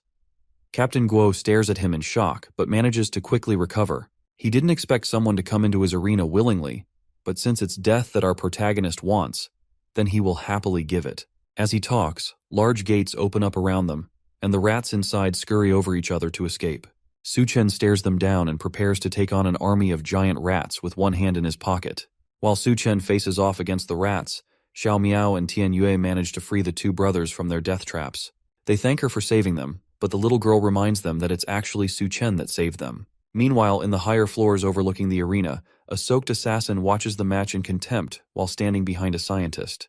The man in the lab coat asks if Su-chen is the special research material that she mentioned before. She confirms that he is someone with superior genes that will definitely solve the instability of the Doomsday genes. If they can do that, then they will be able to make the rats that were created using the latest technology bigger and more ferocious than before. Su-chen stares those same rats down, and it seems like both of them are ready to attack in an instant. The scientist has high hopes for our protagonist, but if he dies here, then he doesn't deserve to be their experimental subject. Su-chen wastes no time unintentionally proving himself by easily killing several giant rats in less than a second. His companions gasp in shock, and Tian Yue wonders if this is the Su-chen he really knows. Unfortunately, despite all of his showing off, there were no crystal nuclei in any of the giant rats. That meant that his only hope of getting one would be from the Rat King. Just then, as if on cue, someone makes an announcement from the speakers set up around the camp. It's the scientist that has been overlooking the fight this entire time, and he tells everyone present that Su-chen is the experimental material he needs for his work. He orders Captain Guo and Tian Yue to bring him up, whether dead or alive. It looks like the two bosses of the settlement answer to him, and Captain Guo is more than happy to bring Su-chen over for experimentation. Xiao Miao quietly warns Duanya to run away with him quickly because the situation has become dire. If she doesn't leave now, then she won't be able to leave again in the future. She tells him that she's not leaving as long as Su-chen is there. Captain Guo mockingly tells Tian Yue that he knows the field team leader and Su-chen are brothers. So now that he has received a direct order from their boss, what's he going to do? Will he stick with his brother, or will he side with the man that helped him survive the apocalypse? Su-chen ignores the fat madman and asks Tian Yue what's going on and why things seem to be growing into chaos. The faction leader tells him that the man upstairs is Liu Heiyun. At the beginning of the apocalypse, the scientist developed a drug that makes people stronger, and thanks to that, he was able to control the university. But nothing is free in the apocalypse. The drug needs a user to trade their life force in exchange for strength. Once they stop taking the drug, they become weaker than anyone else. Because of their dependency on the drug, they have to follow all the orders from the scientist no matter what. His only hope in this situation would be Su-chen, who offers an escape from the drug dependency, but only if Tian Yue follows him. The faction leader bows his head and tells his brother that unfortunately he doesn't have a choice in this matter. Captain Guo laughs wildly at the apparent betrayal between brothers. Seeing them turn against each other motivates him to take out our protagonist once and for all. He jumps at Su-chen, ready to strike the younger man down, but at the last second, Tian Yue leaps into action and kicks Captain Guo away before he can attack. The large man clearly didn't expect the attack and gets sent flying by the kick. He growls aggressively at Tian Yue, who takes off his shirt, ready for a life-or-death brawl between captains. Despite the odds against him, he decides to stand up for what's right and what he cares about. Tian Yue tells the large man that he's betraying the doctor because he only wants to use the drug to control them. There's no need to stand beside someone who's using his life as a bargaining chip. If he has nothing to lose, then it won't matter if he dies at the end of the day, but if anyone dares to touch his brother, then he will fight them to the death. Su-chen smiles at his brother as he stands in front of the group. In that moment, the faction leader looks exactly like our protagonist remembers from many years ago. Tian Yue rushes over to clash with the powerful captain, and the larger man promises to crush them all together since he's so eager to die. Tian Yue manages to land several powerful punches all over Captain Guo's body, but the larger boss reveals his trump card. Their boss knew that he'd betrayed them, so he gave the captain a higher level drug than he gave to Tian Yue. Thanks to that, the fat is his strongest defense, meaning that no one can hurt him. The captain raises his weapons over his head and brings them down on the unsuspecting Tian Yue. The faction leader just barely manages to catch both clubs before they crush him, but the shock causes him to cough up blood. Then Captain Guo flips a switch on the weapon that causes electricity to surge through them. Tian Yue barely manages to hold on, but just as it looks like he's about to collapse, Su-chen comes in to help out his brother. He rushes in with a large kick to both metal mallets and uses his feet to push them out of Captain Guo's hands, causing them to pierce into his body and fall back. The stabs from the mallets and the surge of electricity cause Captain Guo to immediately pass out dead. The feats Su-chen pulls off just get more and more interesting as time goes on. So far, the scientist has spent all his resources and manpower to find ways to evolve humans into perfect beings. and his research has led to significant breakthroughs in his experiments. However, our protagonist's recent display of strength shows that all those experiments were pointless. The perfect human has been out there this entire time. The scientist gives Su-chen one more opportunity to join him and become the first truly perfect human. Of course, Su-chen knows that there's more to his plan than just humans. When he talks about perfect humans, what he's really referring to is a rat. For the scientist, rat genes are the closest to human genes, and using the rodent's genes, he can create an army of rat men and then conquer the world. In that case, the apocalypse would become a heaven for him and his rat army. Su-chen thinks the plan sounds really stupid and blatantly refuses the offer on the spot. Liu Heiyun only thinks that this must mean that Su-chen hasn't understood just how great his evolution project can be. All he has to do to convince our protagonist is show him just how great of an idea it is. The attacker from earlier lines up a sniper shot from the window looking down on the arena and fires. Su-chen dodges something that looks like a tranquilizer dart, and it flies straight into Captain Guo's chest. The large man immediately starts to mutate into a terrifying new beast, and the electrified mallets also get absorbed into his body. The big guy used to be a sumo wrestler, and his fat made him resistant to most heavy attacks.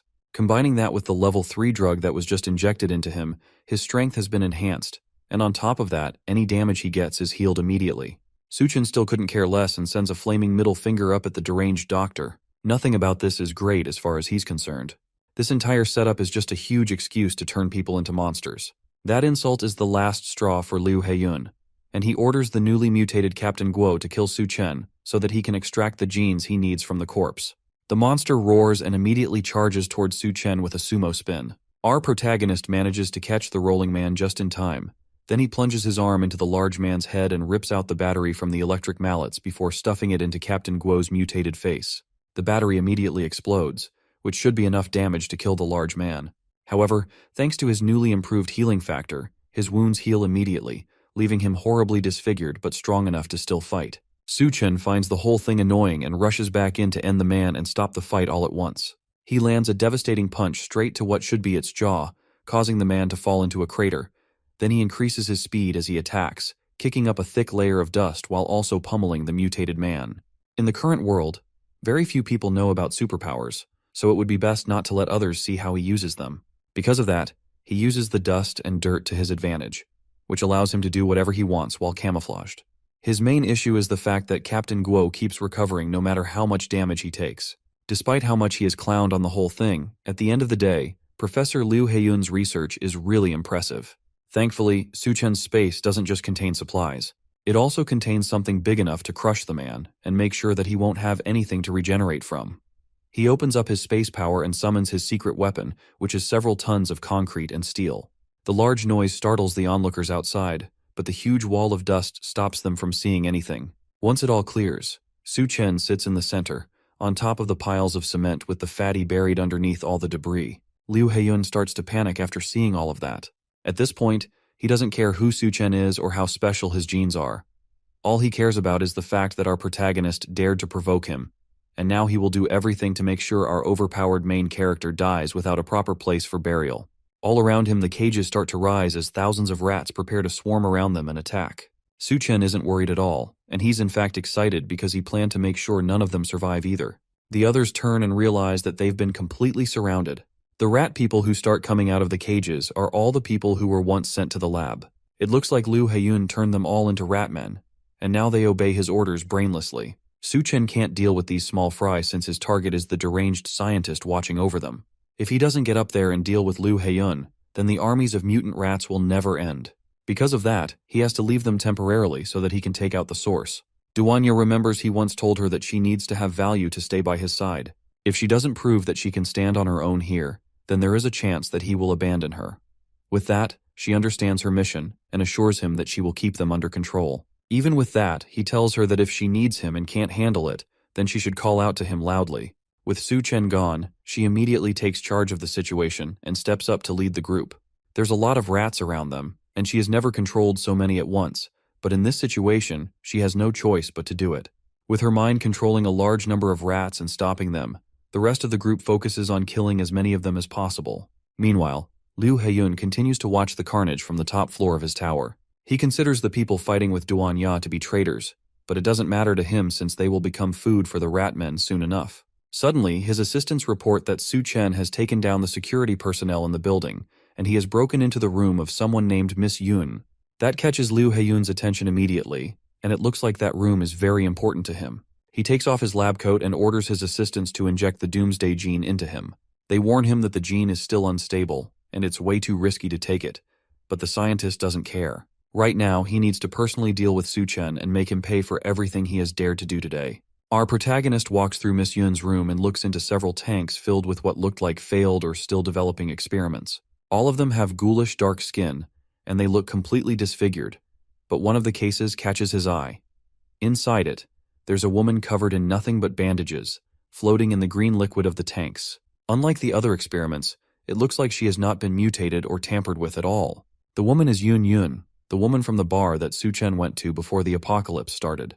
It seems like somehow she managed to survive for this long, probably thanks to his advice, but he never expected to meet her again in a place like this. He doesn't have time to think about it though, and right now he needs to focus on saving her. He winds up his fist and punches the glass, shattering it in one hit. Then he pulls Yun Yun out and carries her against his chest. She starts to wake up and immediately recognizes him. He tells her not to worry and promises to get her out of there, but she's more concerned about the fact that she's hungry. Their reunion is cut short by a raspy voice screaming for him to let her go. Then in an instant, an ice arrow shoots out at him, aimed straight at his head. He manages to catch it in time while still holding on to Yun Yun.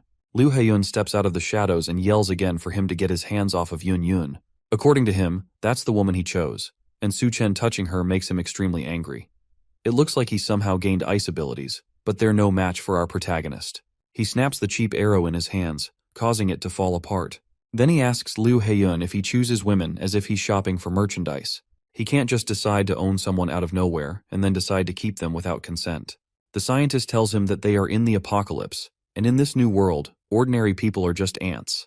But someone like him, who holds the power of evolution, will be able to rule the world. As far as he's concerned, to be his woman is her honor. That little speech just convinces Su Chen that he's as much of a lunatic as the rumors say. Yun Yun desperately clings to our protagonist and begs him not to leave. She's scared of the situation she's been put in, and Su Chen has already come to save her. That makes Liu Heiyun even angrier, and he grits his teeth while asking Su Chen one more time to let go of her. Then he rushes at them, screaming that Yun Yun is his woman and she belongs to him. Su Chen reacts quickly and kicks a shelf at the scientist to slow him down, but the man swats it away like it's cardboard. But in that brief second he spent defending himself, Yun Yun jumps up and kisses Su Chen on the lips as a reward for saving her. She tells him that she's still mad at him for leaving her hanging last time, and she's only taking what he owes her. But that used up the last bit of energy she had, and she collapses on his shoulder in an instant and passes out. That finally sets Liu Heiyun over the edge, and he hunches over in anger while gritting his teeth. This is the worst betrayal he has ever felt, and the anger causes him to lose control of his mind. He decides at that moment that if she doesn't want to be with him, then she can just go to hell together with Su Chen. Then he starts his evolution process, causing his clothes to shred into pieces as his eyes glow white and veins pulse all throughout his body. Then his skin starts to grow dark, and his teeth sharpen and grow until they become fangs. Then his body starts to grow, while his skin shrinks around him and his nails turn to sharp claws. By the time he's done with his mutation, he is turned into a vicious-looking half-man, half-rat. Then he promises Su Chen that he will show the true power of a god, but Su Chen is not intimidated at all and calmly holds on to Yun Yun while inviting the scientist to come and attack him. He helps Yun Yun lay on the ground and tells her to rest against the wall. She once again complains that she's hungry, so he gives her some of his chocolate to eat. Yun Yun looks very weak and frail because she has been trapped inside the lab for some time, and Su Chen seems very worried about her. As the two of them share that private moment, his eyes light up as he suddenly notices a hostile presence. An ugly-looking monster appears by his side, angry that the two of them are ignoring it. The monster looks very menacing with its sharp teeth and long claws as it gets ready to rip them to shreds. It tells them that they will be meeting their maker since they are so bold to be distracted, but Su Chen maintains a cool composure and isn't fazed by the filthy monster's threats. The monster almost looks gravely ill, and its body looks skinny and disgusting. In an instant, he weaves his hand and destroys the monster's upper body. The mutated rat's parts fly across the room, with its blood and guts spilling everywhere. It is a befitting end for such a repulsive creature. As the blood splatters everywhere, Su Chen is disappointed and asks if that is all the monster has. The look on his face shows that he is expecting more of a challenge, but the monster clearly isn't ready for Su Chen's overwhelming strength. Meanwhile, Yun finishes off the chocolate, and she asks him if the people downstairs are his friends as she looks through the window from the corner of her eye. Su Chen confirms that they are his friends. She grabs a chair and says that she is going to repay him for everything he has done. It is only fair, considering the fact that he also saved her life. Yun throws the chair at the window and shatters it, then prepares to jump down to the bottom floor to save Su Chen's friends. She gives Su Chen one last good look and tells him that Liu Huyan isn't so easy to kill and that he needs to be careful. After that, she jumps out of the window, slowly increasing in size, and by the time she lands on the ground below, she is tall enough to tower over everyone around her. The crash scares Su Chen's friends, and it takes a moment for them to figure out what just happened. Duanya and the others turn in surprise to see the huge woman, who cries about the fact that she landed right on her butt. The bunny girl barely believes what she is seeing, while Tianyue just realizes that it's a giant woman who crashed the party. Somehow, despite her increase in size, she doesn't lose any of the bandages on her body. With the destroyed buildings and structures in front of them, they don't believe that they are looking at a giant woman. While they are still trying to comprehend what is going on, a lot of the rat army lays dead behind them. Yun grits her teeth and is still trying to recover from the pain of the fall. She eventually gets up and starts walking through the plains of the battlefield. The other people are still asking how a giant woman suddenly appears out of nowhere. As Yun moves around, Tianyue begs not to be crushed, especially since he can see between her legs from where he's standing, and he even says that he can see the color. She manages to crush one of the rats under her feet, causing it to scream out in pain and wriggle around under her leg.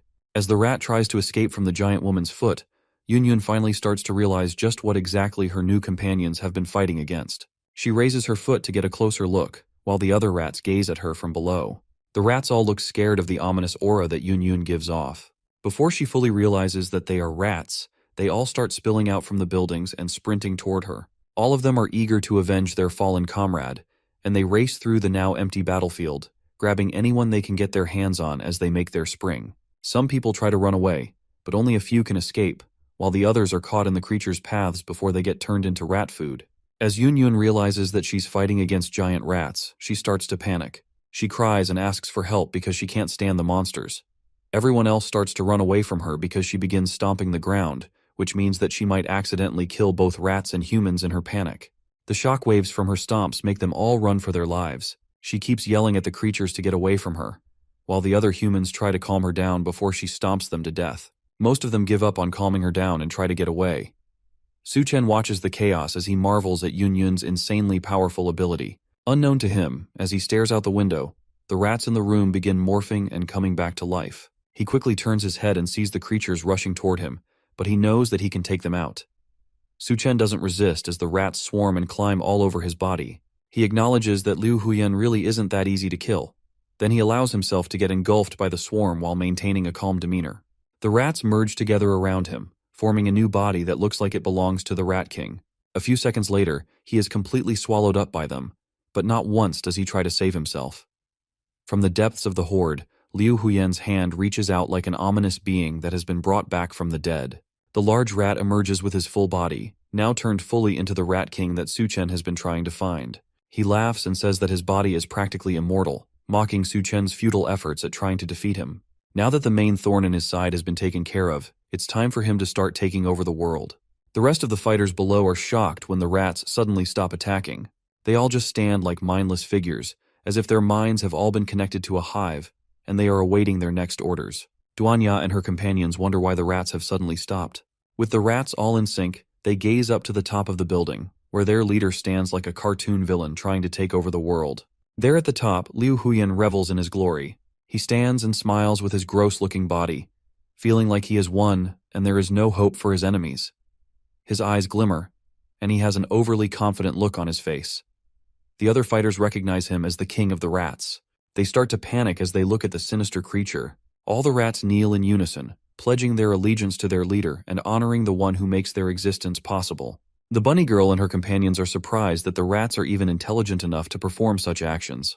Meanwhile, Yun continues to prance around as she swats the rats away and tells them to get out of her way. She is angry enough at the unpleasant creatures and doesn't need their unappealing king, making matters worse for her. She walks up to Liu Huyan, confronts him, and asks where our main character is. She is ready to confront the Rat King on the spot if he doesn't tell her where Su Chen is. Besides, she still isn't done having her way with his chocolate. Liu Huyan isn't fazed by the confident woman who stands before him, and he tells Yun Yun that her precious man is gone. He feels disrespected that she speaks to him in such a dismissive tone, and he isn't going to take it. He tells her that she is asking for trouble, and the unsettling smile on his face shows that he is ready to deal with her. Yun Yun, not noticing early enough when the rats climb her body and start clawing at her skin, is frustrated and scolds them for distracting her from her goal of dealing with their king. It isn't just her who suffers at the hands of these relentless creatures. The bunny girl and the other unfortunate companions find it hard to keep up with the rats because they have suddenly gone berserk and are attacking them fiercely. While they try to stand their ground and hold their position, Yun Yun has been pushed down by the rats, who look ready to tear her apart. She tries to protect her face with her hands, leaving the rest of her body vulnerable. Li Huyan laughs at them and boasts about how he will use his rat army for his global plan, but he suddenly gets interrupted by Su Chen's voice. Our protagonist stretches out his hand from the depths of the swarm and apologizes for wasting time to find the crystal core. The mad scientist can't believe what is happening to him. He has a bewildered look on his face and says that Su Chen should have been completely devoured by him, but he underestimates just how strong our boy is. Su Chen rips open his chest with his two hands as he makes his way out of that chaos. He splits the Rat King in two and steps out with a fierce gaze and a red shine in his eyes. His body is marked with red streaks all over, and Li Huyan, despite being split, still can't believe it. Su Chen looks down at him. Please know that he has found what he has been looking for. In his hands, he holds the Rat King's crystal core. With the Rat King's crystal core gone, the mutated rats begin acting more vicious and crazy. Barricades can barely hold them back because they are able to squeeze through with their bodies. More of the creatures start to appear from tight spaces and corners, looking for the next target to consume. They pop out of the holes in the walls and in the ground. As they reveal themselves, they hold on to the dead bones of their pathetic victims. The guys who are caught up in the battle are irritated at the sight of the monsters. One of them complains that the rats are easily squeezing through even the tiniest of spaces. The man screams out with fear in his eyes as he runs for his life. He tells his companion to watch his step close to a ditch. The little girl's bald brother stops in his tracks immediately when he sees a rat emerging from the sewers. He grits his teeth and stands still as the monster sniffs around for the next person to attack. Sadly for the bald man, the rat grabs his leg as he moves and holds onto it firmly. He is confused and has no idea what to do as he screams out, while more of the rats emerge and begin to drag him down to the depths of their sewage. He struggles and yells at the rats to let him go, but there is no hope for him. He tries his best to escape and claws at the ground, but the monsters hold him firmly. The other brother watches and calls out to the man getting dragged down, while the little girl holds onto his shoulders. Tears run through their eyes as they watch him get dragged into who knows where. There is nothing they can do, and as their brother is taken to his death, he tells them not to worry about him, trying to ease their minds as the monsters take him away. He tells the little brother to take care of the little girl, and his voice gradually fades out as the rats finally pull him away. The rats retreat to their depths to continue their meal, as the two keep calling for their lost brother. On the other hand, Tian Yue is completely exhausted. He doesn't look like he can still keep up with holding the rats back. There are injuries all across his face, and his mouth is bleeding badly. His eye bags are so heavy, and it looks like he's about to collapse. The faction leader realizes that the whole thing is too much for him, and he looks like he is about to pass out. Su Chen needs to show up fast and do something, or it's all going to be over. With the little strength he has left, he keeps trying to fight back the rats. He slashes the monsters as they approach him, but he has already reached his limit. The rats can't give up a chance to attack weak prey, so more of them swarm him. At this point, Tian Yue is basically seeing Jesus already. He is beyond exhausted. He can barely keep his eyes open. His arms give out, and it looks like it's finally the end for him. After the last of his energy leaves, he accepts his fate. Yun Yun, as well, is being overrun by the monsters. The monsters climb all over her and bite her body, causing her to wince and cry out in pain. The buildings all around her keep taking damage as she jumps around in pain. Duanya doesn't have it much easier either. The rat monsters run towards her, and she says that it is impossible to block out or mind control all of them. Tian Yue looks towards the sky, and he notices a black figure at the top of the building. The strange figure leaps from the roof and suddenly lands in front of all of them with a menacing aura. As it lands, it kills some of the filthy rats and sends them packing. It has a dark face and a bright, sinister-looking grin. The shadow's aura is immensely powerful, and Tian Yue is frozen on the spot out of fear. He shouts that it must be the Rat King and thinks it is the end for him. Duanya almost starts to cry as she thinks Su Chen might have failed to defeat the Rat King.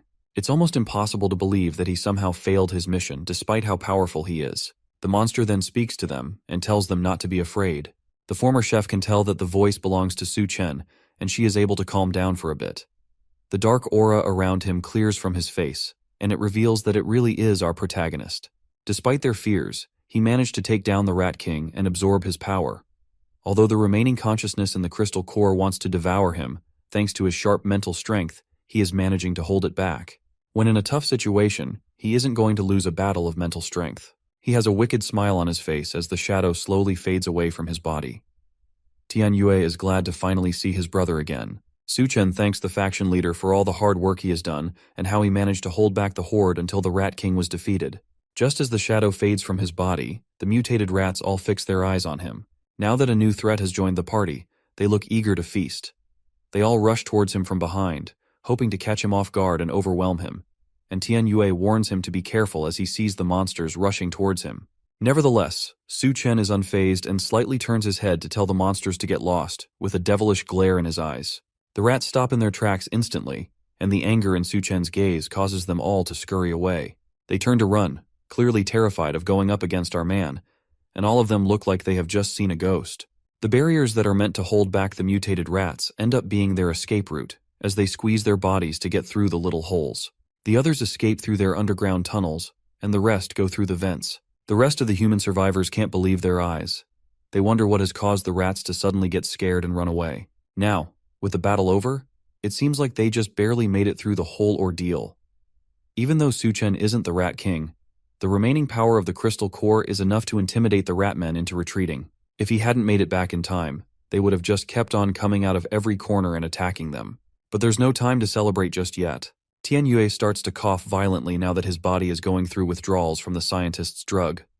Su Chen rushes to hold up his brother as the man looks ready to fall over and faint. It looks like the drugs that the scientist has been giving them are also a type of poison. It gives immense strength, just like they thought. But the more power they use, the deeper the poison effect. Su Chen desperately asks Yun what he can do to help his friend. She tells him that in Liu Heiyun's lab there is a corpse that has the answer to their problems. If he can get to it and extract a sample of its blood, then they can use it to make a serum that should be able to neutralize the poison. With a clear mission in mind, Su Chen heads back into the lab to try and find the monster that Yun described. He reaches a door deep in the building where he found the Rat King and wonders if this is the place that Yun mentioned earlier.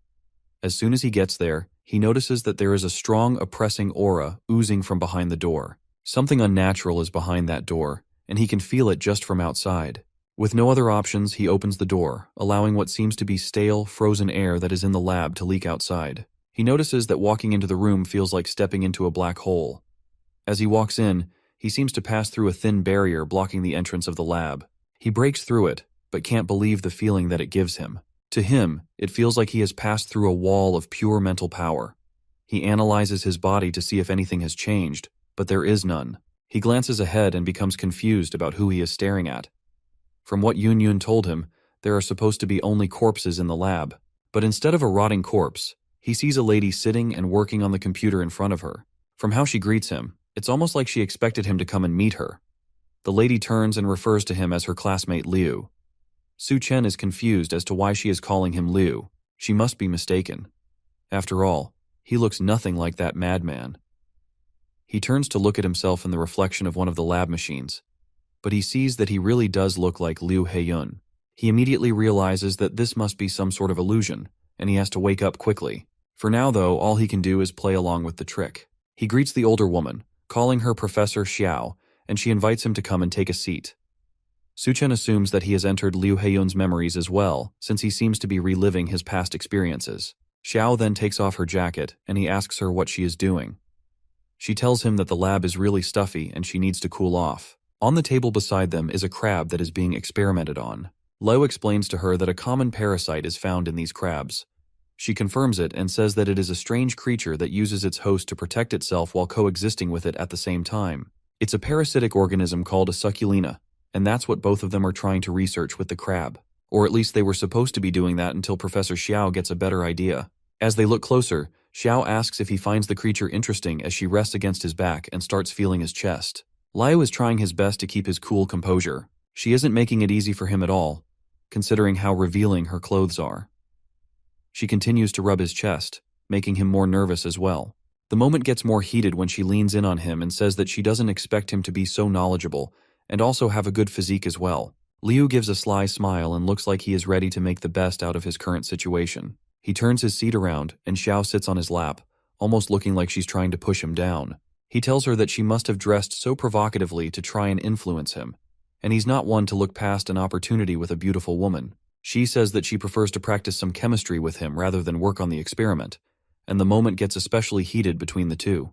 The chair Liu is sitting on is making squeaking noises as the two of them are having their fun. As they continue to fool around in the lab, Liu pins the professor against the glass window. At that moment, she looks outside and notices that the moon is looking a little strange. It's the day that the apocalypse begins, and the moon releases its blindingly hot burst into the room directly on the couple, and they both happen to not be wearing much clothing. Suddenly they are surrounded by a blazing hot fire. She screams and asks for the curtains to be closed quickly. The heat is too much for them to bear, and they wonder when it will all end. The room of fun is turned into a survivor's hole, and the two of them try to ration the little supplies left in the lab. After some time, Xiao tells Liu that they are running low on food, but she is going to take the last snacks they have. There is a small bag of junk food that would only be able to last for one person. Liu gets furious as she takes it and slaps her away before she can touch it. He stares down at her menacingly as he tells her that the supplies are more valuable than her life. The scientist looks like something has possessed him, and you could see the furious rage in his eyes. The professor shakes in fear and apologizes for taking the food, saying that she is too hungry. She can't believe her eyes when he picks up a sharp knife and decides that if he hurries up, then he will be able to get the rest of the food in her stomach that hasn't digested yet. He plans to cut her open and salvage whatever meal he can find inside her. With a firm swipe of the dagger, her blood is sprayed everywhere in the room. Xiao's dead body lies on the floor, while Liu is glad that he has found some food, despite the fact that it is all in her stomach. Later on, he also says that the rats from earlier have evolved after eating her flesh, although their crazy evolution is far from perfect. Then when he starts with his experiments, and while using her blood, he is able to make a serum and finds out that it can detoxify the poison. But what surprises him the most is that her body is still alive and still changing. He sees her as the perfect research specimen to work on and decides to use her to create something amazing. Looking closer at the data he gets, he is amazed by it and considers it to be really incredible. According to him, it wouldn't even be an exaggeration to call it a doomsday gene. As Xiao's decaying body hangs in chains in the lab, he smiles as he tells her to expect more surprises from him since she just won't die. Then he revs up a chainsaw while laughing crazily and proceeds to cut her up some more. Xiao, who barely looks human anymore, asks if he has found the crystal core that he has been searching for and encourages him to eat it. While he holds a crystal core in his hands and continues his maniacal laughter, she asks him why he is hesitating so much. But Liu comes back to his senses and tells her that he won't eat it because it's just a piece of rotten meat. He shatters the crystal core, which surprises her, and asks him how he finds out. Slowly, Liu's image fades, and Su Chen's face is revealed. He says that if he truly has a crystal core in his hand, she would have died long ago. She curses the fact that Su Chen had managed to escape. She finally found a suitable human for her goals, and she was just one step away from victory. But it all got taken away by our main character's insane mental fortitude. Su Chen slowly reaches for her head and says that he is going to open up her brain, but she tells him to wait. She starts crying out in anger and desperation, telling him that she is just a poor woman who'd been hurt. Then she tells him that if he wants her power, then she is willing to give it to him as long as he lets her go. Su Chen looks at her in pity for a moment and reminds her that once a Sakulina enters a host, then it takes over the host's consciousness. With that in mind, there's no reason for him to let her into his mind. After that, he grabs her head, and she tries to beg one last time, but Su Chen isn't moved. He squishes her head, causing her blood to spill everywhere. Her body starts to fade away slowly, and he wonders if it is due to the absence of the crystal core. With the crystal core finally in his possession, he is glad that there is no problem this time. Seconds later, he remembers that his original goal was to get a sample of her blood.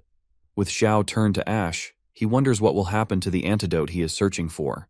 Thankfully, he realizes that there must be samples of the antidote in the lab somewhere. It is said that once the crab parasite takes hold of its host, it will form root-like branches in the host, connecting various parts of the host's body and controlling their behavior.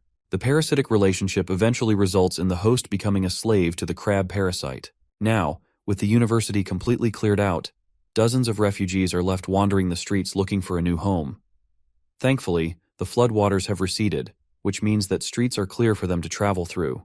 But it also means that the corpses that were originally under the water have begun to mutate once more. As the group walks through the empty streets, they are told to stop looking around and to keep walking in order not to waste time.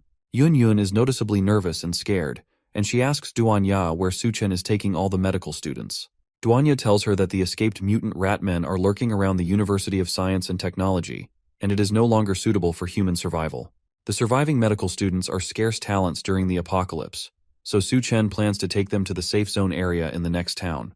Yun Yun is upset because they still have a long way to walk, and she is already getting really hungry. She decides that she needs to go and find Suchen in hopes that he will give her something to eat, but Duanya holds her back and tells her that she isn't allowed to go. Yun Yun wonders why Duanya is being so overprotective and holding her back from getting food, but for the former chef, it's more than that. Duanya then tells her that since she is following them, she has to be obedient and do whatever she is told. Duanya remembers a time when Suchen once stood over her as she sat vulnerable on the floor. At that time, she was wondering what had gotten into him because he was acting strange. Suchen has a fiery look in his eyes as he grabs her and tells her not to be afraid.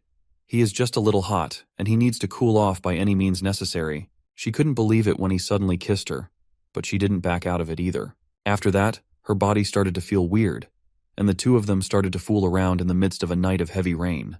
Back to the present, Duanya thinks about how wild Suchen became after that moment they shared. She starts to wonder if it is a side effect of the crystal cores that he absorbs. As the group continues moving through the city, Suchen says that after the flood recedes, bacteria, viruses, and even plants will start to undergo major mutations. Many resettlement areas will also start to collapse due to a lack of doctors. Doctors are really scarce at the time for them, and if they are able to make good use of the doctors they have, then they will be able to establish their own resettlement area. Apart from being able to get their own area, even if multiple forces emerge in the future, he also believes that they will have the capital to fight against them.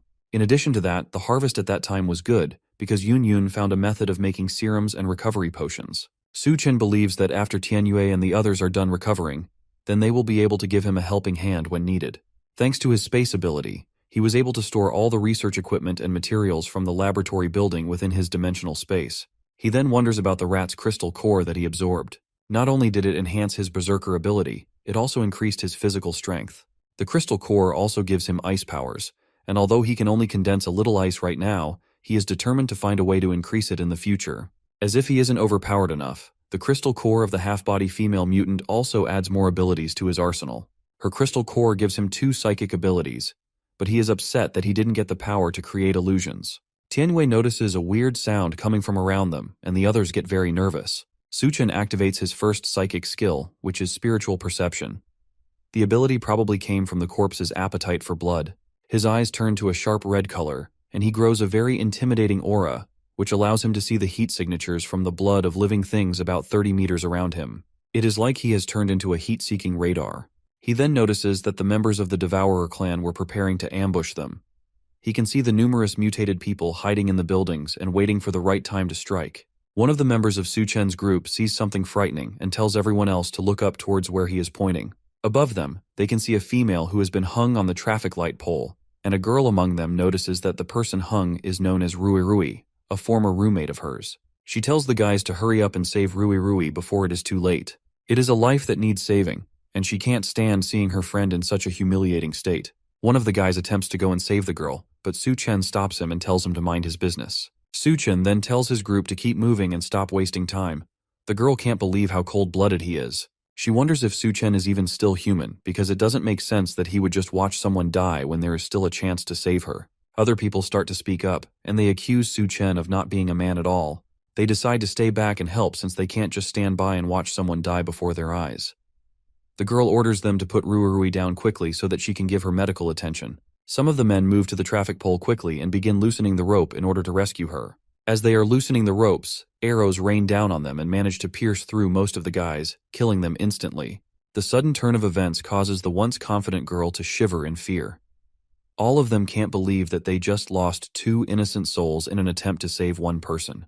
They finally realize it is a trap, but it's much too late for them to escape.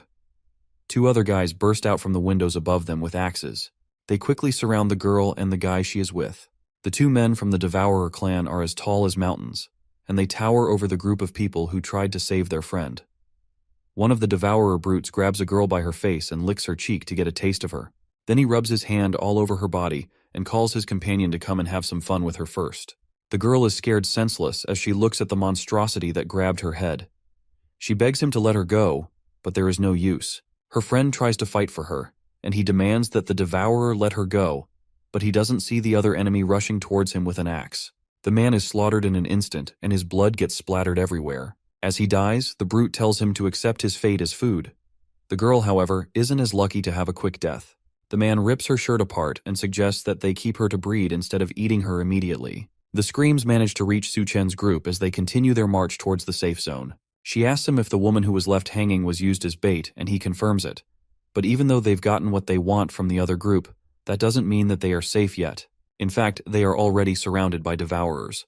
The guys start to panic and look around, hoping to find the attacks before they jump out. Su-chen, however, is as calm as usual since this is a perfect chance for him to test out his latest ability. Corpse control. He activates it, causing his eyes to glow a bright purple, and immediately, several undead corpses start to march out of an alleyway to attack the devourers hiding away in the buildings. This is the perfect time to make the people about to ambush them know the feeling of being ambushed themselves. The Devourer clan is immediately attacked by the rampaging horde of mutated corpses controlled by Su-chen. They have no time at all to react, but they are still able to cut through most of them like paper. These things are nothing but distractions getting in their way, and the two brutes manage to rip and tear through them with ease, sending the rest of them back and knocking out the larger group like bowling pins. But in their tussle with the mutated corpses, Su-chen and the others manage to leave undetected. The two brutes can't accept that, and they jump out of the building they were fighting in down to the streets to try and chase after them. As soon as they land, they see Su-chen calmly waiting for them with his hands in his pocket. They fell right for his trap, and now there's no hope of them escaping anywhere. The two brutes are excited that there's one more person waiting to die, and they decide to kill him first. But Su-chen isn't bothered. It's too bad that the Devourers don't have crystal cores, unless he would have personally taken them out. Since they aren't worth his time, then he'll let the mutated corpses play with them instead. As he says that, several zombies rush out of their hiding places and surround them again. This time, the numbers are way too large for them to just brush off like they did before, and they are forced to fight for their lives. Meanwhile, in Hecheng, Su-chen's group of survivors finally makes it to the safe zone they've been traveling to this entire time. A loud voice asks them what they are doing and why they are trespassing in their safe zone, and Duan Ya, who's leading the group, responds that they are travelers from the University of Science and Technology seeking refuge in the safe zone. Suddenly, a man leaps off the top of a building and lands in front of them. The man has a threatening aura and does not look happy to see them. Apparently, they don't accept trash in this place, and anyone who he doesn't recognize is trash, so he tells them all to get lost. Duanya tries to use her mind control powers on him and asks him what gives him the right to deny them entry when this is a safe zone, but her powers don't seem to work on him. For a moment, it looks like he's under her control, but he's able to snap himself out of it with a few light taps to his head. Duanya realizes way too late that this man must be an able user just like them. The brutish raises his axe and leaps into the air to finish them off, but someone jumps in to defend them just before the large man can land a hit on Duanya. It's Xiao Feng, and just like usual, he's fighting to protect people. He tells the larger man, whom he calls Captain Sun, that these people are only seeking refuge, and there is no need to attack them. Sun doesn't care since these clearly aren't normal people. After all, normal people wouldn't be able to make it through the Devourer clan's territory so easily. He suspects that they must be spies sent from the Devourer clan to infiltrate them. At this accusation, Su-chen finally appears from behind the group to meet his old friend. He tells the brutish Captain Sun that if he doesn't want them, then he will just take the dozens of doctors he brought along with him to another safe zone. That catches all the guards' attention, and they didn't realize that there were doctors in the group. It's very rare for a single doctor to survive for so long in the apocalypse, and they managed to bring dozens of them all at once. Xiao Feng is excited to see Su-chen again, and realizes that these must not be ordinary survivors from the wasteland. With his old friend there, these can't be spies from the Devourers either. He decides to swear to his life that these people are his allies, and he will personally take care of them. Since Su-chen is in the group, if he says there are dozens of doctors, then he can't be lying. With what Su-chen has pulled off in the past, Xiao Feng would believe him even if he said he had thousands of doctors. With his own soldiers' words as backing, Captain Sun has no choice but to let them in. After all, if they have doctors with them, then they no longer have to bury patients alive anymore, and the sick among them can get proper treatment. Captain Sun walks away, clearly disappointed that he doesn't get to use his giant axe today, but before he leaves, he tells Xiao Feng that if these supposed doctors can't cure the patients, then he will have to take responsibility for the consequences since he's the one that vouched for them. With the captain's permission, The other soldiers lead Su Chen's group into the safe zone, while Xiaofeng hangs back to apologize to his old friend. He asks our protagonist not to take offense and tells him that Captain Sun is just like that. Su Chen isn't bothered, however. After all, he has dealt with his own fair share of annoying people throughout the apocalypse. Putting that aside, he came with his large group of doctors at the right time. The safe zone has had some strange patients who definitely need a doctor's help. The soldier leads them to a warehouse deeper in the safe zone, where they keep the dying and the ill together. In the very back of the warehouse, he shows them the corpse of one of the victims of the strange condition affecting the camp. It's a woman who looks like she has been long dead. Her body is covered by hundreds of small white mushrooms that look like they were growing straight out of her body. They don't know what is causing these things to grow, but cleaning them off only causes them to grow back faster, and each time, it makes the person weaker until they eventually pass on. Su Chen immediately knows that she has been infected by some kind of mutated fungi. The plants are also mutating as well as the people, which means that they can infect and control people. He advises that they warn the others to be careful of young plant shoots and to make sure that they don't get pricked by them. Duanya takes a closer look at the plants growing on the young woman's body and realizes that they are using her for nourishment. For now, all she can do is take a sample of it and try to analyze it so she can develop a cure or medicine for the infection. However, this is just the beginning of the rapid mutations that will take over the world. If these newly mutated plants aren't cleared out, they will quickly grow and start attacking humans. When that happens, the Devourer tribe will use the opportunity to attack the safe zones, and many people will become livestock for them. Because of that, the Devourer tribe will become stronger. And that definitely isn't in Su Chen's best interest, which means that he has to do his best to protect this safe one so he can use it for his own needs in the future. For now, though, it would be best for him to check out the situation and make sure that everything is secured. As he's considering his next move, a loud noise comes from somewhere else in the safe zone. It sounds like a van, and someone on top of it is shouting for people to get out of the way. It's the Lord's son, and he's driving recklessly through the streets. On top of that, he's firing a gun in the safe zone and attacking innocent people for no reason. Despite all of that, Xiaofeng's team isn't doing anything to stop him. The soldier tells Su Chen that his team has already been disbanded. It's probably because they let the newcomers into the city despite the warnings from Captain Sun. On top of that, this isn't the first time that the city lord's son has caused chaos in the city. He believes that the elderly and children don't matter, and they are useless to the safe zone. Because of that, he casually goes around running them over and shooting them down, and because of his status, there's nothing they can do about it.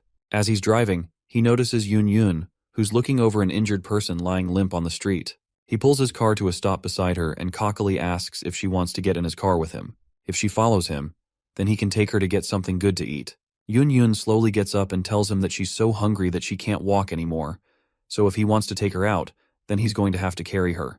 The Lord's son happily agrees and calls her over so he can carry her, while Xiaofeng gets ready to confront him. Su Chen, however, holds him back, knowing exactly what Yun Yun has planned for the Lord's son. As long as he can carry her, then he can take her wherever he wants. As soon as he agrees, Yun Yun smiles deviously, then leaps off the ground into the man's waiting arms.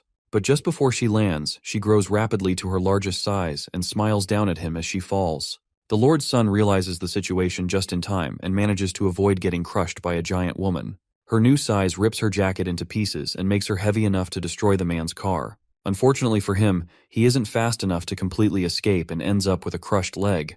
The noise of the crash alerts everyone else in the safe zone, and they make their way to the source to find out what happened.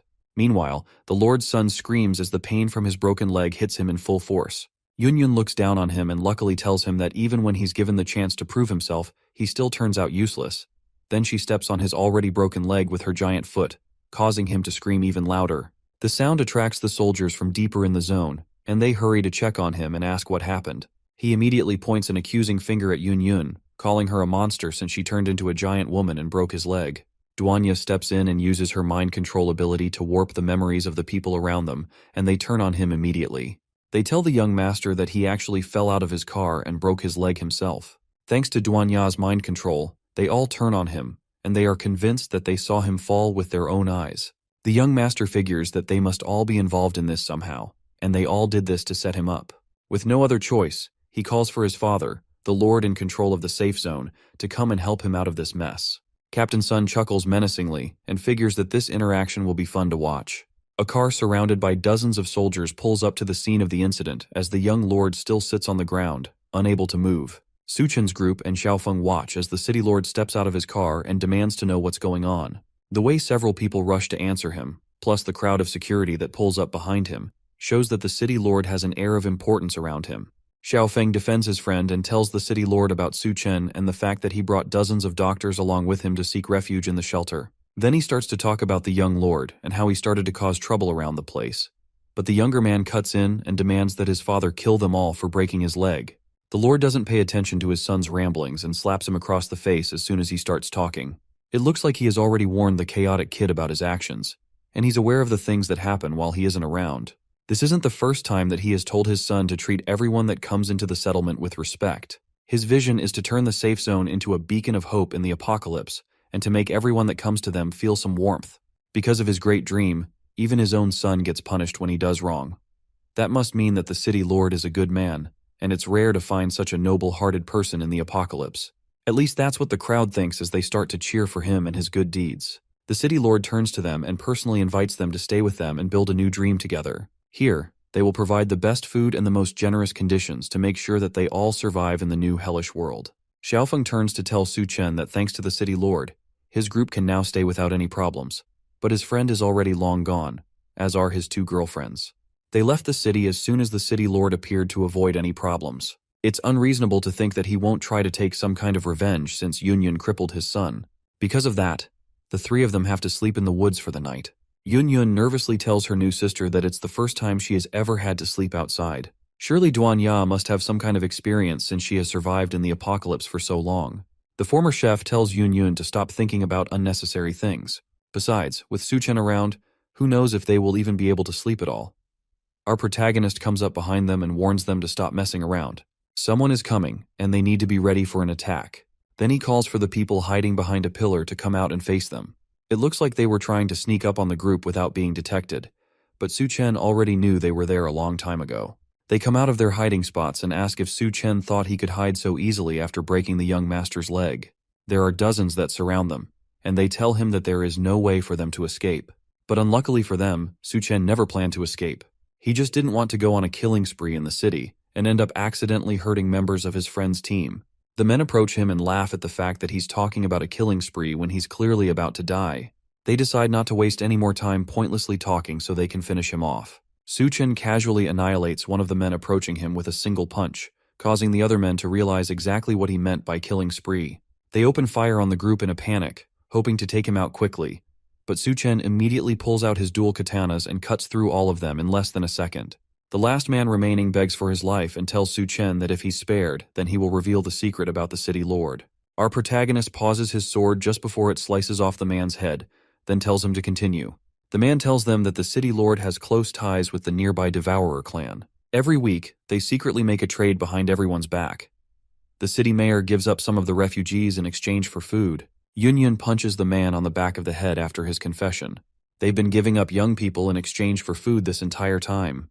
The man leads them to the city gate, where the deal usually goes down, and they see several people in a cage while a brute from the Devourer clan looks over them. He tells the guard that brought them that the food will be thrown to the gate by dawn, then he grabs the man by his neck and lifts him off the ground. The guard struggles for a moment, but it's no use as the Devourer brute bites down on his neck and rips his head off of his body in one tug. The guards are just refugees hired temporarily, and the city lord never leaves any witnesses alive. The man asks if he can go now that he has told them everything he knows, but Su Chen has one more task for him. They take the man and tie him up over an empty street in an attempt to lure devourers towards the area. Their plan works, and his screams attract brutes nearby over to the empty place. To them, a person hanging alone in a dark place is just free food. One of the brutes asks why someone is hanging over in the middle of nowhere, but his companion doesn't care and just wants to get his hands on the free food. They rush up to the guard and punch him in the stomach, causing him to cough up blood and pass out. But the noise they made from their mad dash to get free food triggers Su Chen's plan as a loud voice comes down from above them. It's Yunyun, who has been the one dangling the man over the alleyway this whole time. She grabs one of the brutes who fights for his life, while another one notices the glare of a sniper scope from a window above them. They finally realize that this whole thing was a planned ambush for them. Upstairs, Duanya carefully aims a sniper rifle at the devourers in the alleyway. She remembers Su Chen's words about how the devourers have mutated so much that their skulls are probably too hard for bullets to pierce. So the only way she can take them out is through multiple hits on one spot. She aims at one of the devourers, then fires 3 shots, managing to hit him straight on his forehead in 3 consecutive bursts. Meanwhile, the other devourer still fights against Yun Yun's giant hand as it threatens to crush him. He doesn't notice Su Chen casually walking up from behind until he feels a hand on his. It's too late. Our protagonist places a hand on the brute's head, crushing it instantly, and then they go on to take out the entire group.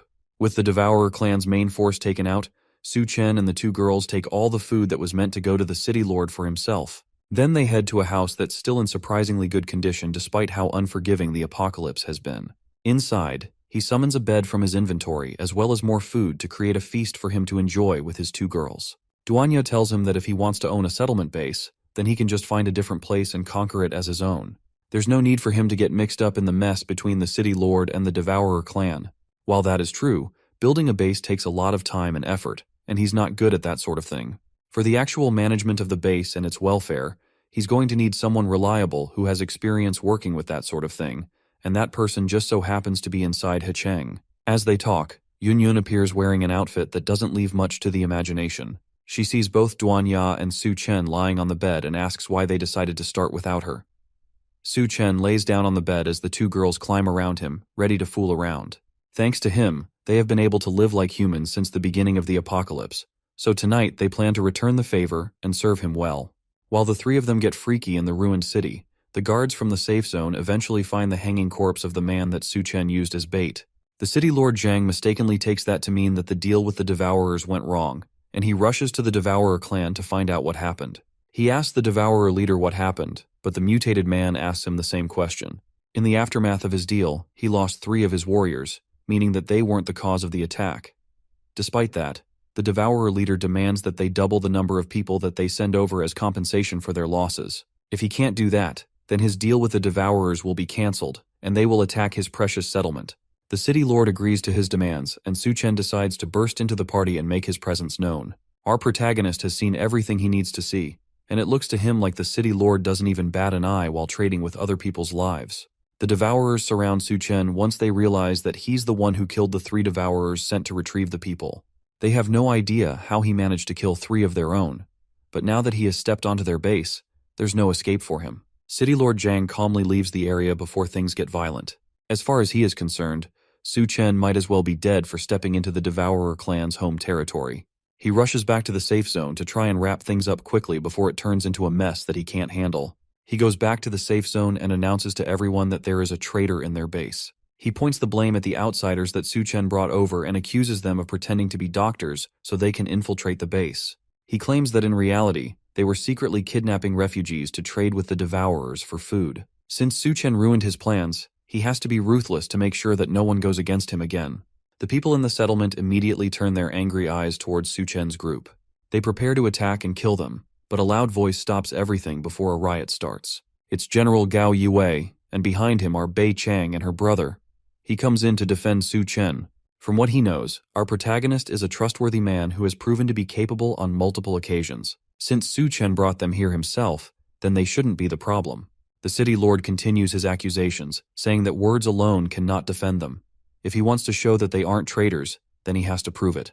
A voice calls out from the top of a building above the settlement. It's Su Chen, and he claims that he can prove his own innocence. He brought the Devourer clan leader with him, and asked the badly beaten mutant to explain the situation by himself. The clan leader confesses that City Lord Zhang is the one who has been making the deals with him this entire time. The crowd turns angrily to the city lord, now that they realize that the man they've been supporting was the real monster this entire time. Zhang tries one more time to convince them that Su Chen is working with Devourers to frame him, but General Gao approaches the man and punches him in the face for his crimes. Now that the truth has been revealed, Zhang stops pretending about the situation and laughs menacingly as he reveals that he really is the one who has been exchanging people with the Devourer clan. But now it's the apocalypse, and all the places with supplies have already been taken over by the Devourers. They are just waiting for others to fall into their traps. As long as he keeps sacrificing a few lives that he sees as worthless, then he's doing a good thing and saving people. As far as he sees it, they should all be grateful to him for keeping them alive. After all, even the Captain Gao that's acting so righteous also ate the food that he brought back from the Devourers, so nobody has any right to judge him. Well, that's what he thinks, but Su Chen's fist begs to differ. After a sharp right hook to the face, Su Chen tells the man that he's a coward. In a world where the strong prey on the weak, trading lives for food isn't necessarily a bad thing, but it's a coward's choice that makes him no different from the Devourers. With the former lord rightfully knocked out, Su Chen turns to General Gao and makes him an offer. He offers to build a place that truly belongs to humanity and civilization. In his previous life, he once traversed over the ruins and eventually reached a safe haven that was on its way to becoming a utopian base in the apocalypse. There were no shackles of class and nobody cried of hunger. Everyone was well fed and they all had peace of mind. All this came from its creator, Gao Yiwei. But for now, he's only a deputy under the current city lord. In his past life, it wasn't until he discovered the dark side of the base that he decided to leave and build his own. All Su Chen did was make things happen a little earlier. However, the other soldiers had their reservations about the whole plan. Even though building a base from scratch is way too hard, and if they want to do things their own way, then they can't live under someone else's roof. They have to establish a new base by themselves if they want to survive on their own. The city lord laughs at their plans of building a new base. Outside the safe zone of his city, beasts run rampant, and zombies are everywhere. There's no guarantee of basic food and safety. Leaving his safe zone would be a surefire way of sending people to their deaths. The crippled lord's son advises his father to let them leave if they want to go. They'll eventually come crawling back once they've suffered enough. The other survivors also start to doubt if they can survive outside of the city lord's safe zone. If they don't want to die, then they have to take their chances staying with the coward, but at least they will get to live. The city lord feeds into their fears and tells the people that if anyone believes in their delusions they can leave, but if they starve to death in the wasteland, then he won't be blamed for anything. But in that case, if the only problem is food, then Su Chen has the answer to all of their problems. After all, he was able to bring out the Devourer clan's leader so easily, and he has already made a name for himself as a powerful ability user. For someone like him, providing food should be easy. The Lord's son notices how all the survivors are starting to side with Su Chen, and he angrily asks the man if he thinks that he's some kind of savior. As far as he's concerned, our protagonist is doing all of this just to get attention. There's no way he even knows how much supplies a base needs. Su Chen estimates that even though his supplies aren't much, they are probably enough to support about 2,000 people for a month or so. Those numbers sound suspiciously similar to the amount that the city lord has in his warehouse. Just where could he have gotten those supplies? Meanwhile, at that very warehouse, Duan Ya and Yun Yun work together to take out the guards who are monitoring the supplies. Yun Yun uses her giant size to overwhelm them, while Duan Ya provides sniper support. With the warehouse completely emptied, he tells General Gao to hurry up and make a decision. He can either work with Su Chen or stay with the traitorous city lord. With the options laid out in front of him, the decision on what to do isn't hard for General Guo. In this current settlement, people have had to deal with no proper clothing while also being constantly bullied. Now he learns that they have all been treated like livestock and sold to the Devourers. Captain Guo decides that he cannot stay in a place like this for another second. He decides to join forces with Su Chen and establish a new base. Then he tells the crowd that anyone willing to leave with him can step forward so they can build a base where they can live in dignity. Bei Kang and her brother call their troops together and stand behind their captain. These were supposed to be the city lord's army, but after his betrayal, they are now only loyal to Captain Gao. He orders the few soldiers that are still loyal to him to point their weapons at Captain Gao and his men. The lord's son menacingly points a gun at Su Chen and fires rapidly. If our protagonist had never shown up with his people and his plans, then his leg would never have been crippled, and Su Chen takes the opportunity to rush over and grab the younger man by the throat. He tells City Lord Zhang to order his men to drop their weapons, otherwise he'll snap the boy's neck. Not wanting to lose his only child, Zhang calls off the attack, and Su Chen tells the captain to take his people and the refugees away. Our protagonist will personally handle things from here. Captain Gao agrees to the plan and tells him that they will all be waiting for him at Shangyun University. With everyone gone, the city lord asks for Su Chen to release his son so they can both take a step back and talk it out. That is simply a plan to get Su Chen standing alone so that a sniper stationed on the roof of an opposite building can take him out. Our protagonist sees through that and orders Duan Ya to take out the sniper. In a second, the sniper's head pops like a balloon. With the sniper dead, Su Chen finally lets go of the city lord's son. But right as the father catches his son, he notices a grenade in the younger man's mouth. Just before it explodes, Su Chen asks Lord Zhang how human flesh tastes. Zhang barely has a second to respond before the bomb explodes, killing his son and leaving him shirtless and angry. That confirms Su Chen's suspicions from his past life. The former city lord Zhang Jianshu is a devourer hiding among humans. He's a level 2 devourer, which means that he's too much trouble for Su Chen to take on right now, but next time he won't be so lucky. Several days pass after General Gao leaves with his new followers to form a new settlement. A raid team storms into a warehouse, ready to gather up all the supplies that they heard would be inside. Except instead of the swarms of devourers that they expected to be there, all they find are corpses scattered along the ground, and it looks like all the devourers have already been killed. The soldiers walk up to the supply truck, and despite looking like it has been driven through the desert, its gas tank is full. It has more than enough fuel to drive all of them back to the new base. Suchen wasn't lying when he told them that there was a truckload of supplies in the building. Captain Sun is disappointed that there wasn't a big fight like he was expecting. This mission is too easy for someone like him, and it's nothing but a complete waste of time. One of the soldiers tells Sun that the general gave the more important missions to Su Chen, even though those important tasks used to belong to him. That ticks the large man off, but he's sure that Su Chen is just a pretty boy with no skills. There's no way he will be able to compete with a trained soldier like him for credit. Back at the new base, Yun wonders why Captain Sun hasn't returned yet, despite the fact that all the devourers in the warehouse were killed by Su Chen a long time ago. All they had to do was get to the supermarket and drive the truck back. Even someone as brain-rotted as Captain Sun can handle that. Yun isn't worried about him at all, and she's more concerned about the medical care of the refugees that Su Chen tasked them with. As they're talking, Duan Ya notices the truck driving back to the base. She advises Yun to shrink down since once they get close, it'll be hard to use her mental power to cloak her size. Captain Sun reports back to General Gao, who's managing the base. The supplies have been secured and delivered, and the base can now have food. The few survivors nearby hear that Su Chen's advice about the trucks was real, and they start to praise him. There were doubts on if he would actually be able to solve their food problem, but it looks like they didn't have to doubt him at all. The more they mention Su Chen, the more upset Captain Sun becomes, and he convinces himself that all the pretty boy is doing is brainwashing people. Eventually he'll slip up, and all the fame will go back to the one who deserves it. Suddenly, one of the soldiers rushes over and reports that there are signs of devourer tribe activity near a hospital to the south. It looks like it's a tribe of a few dozen, and they look ready to attack.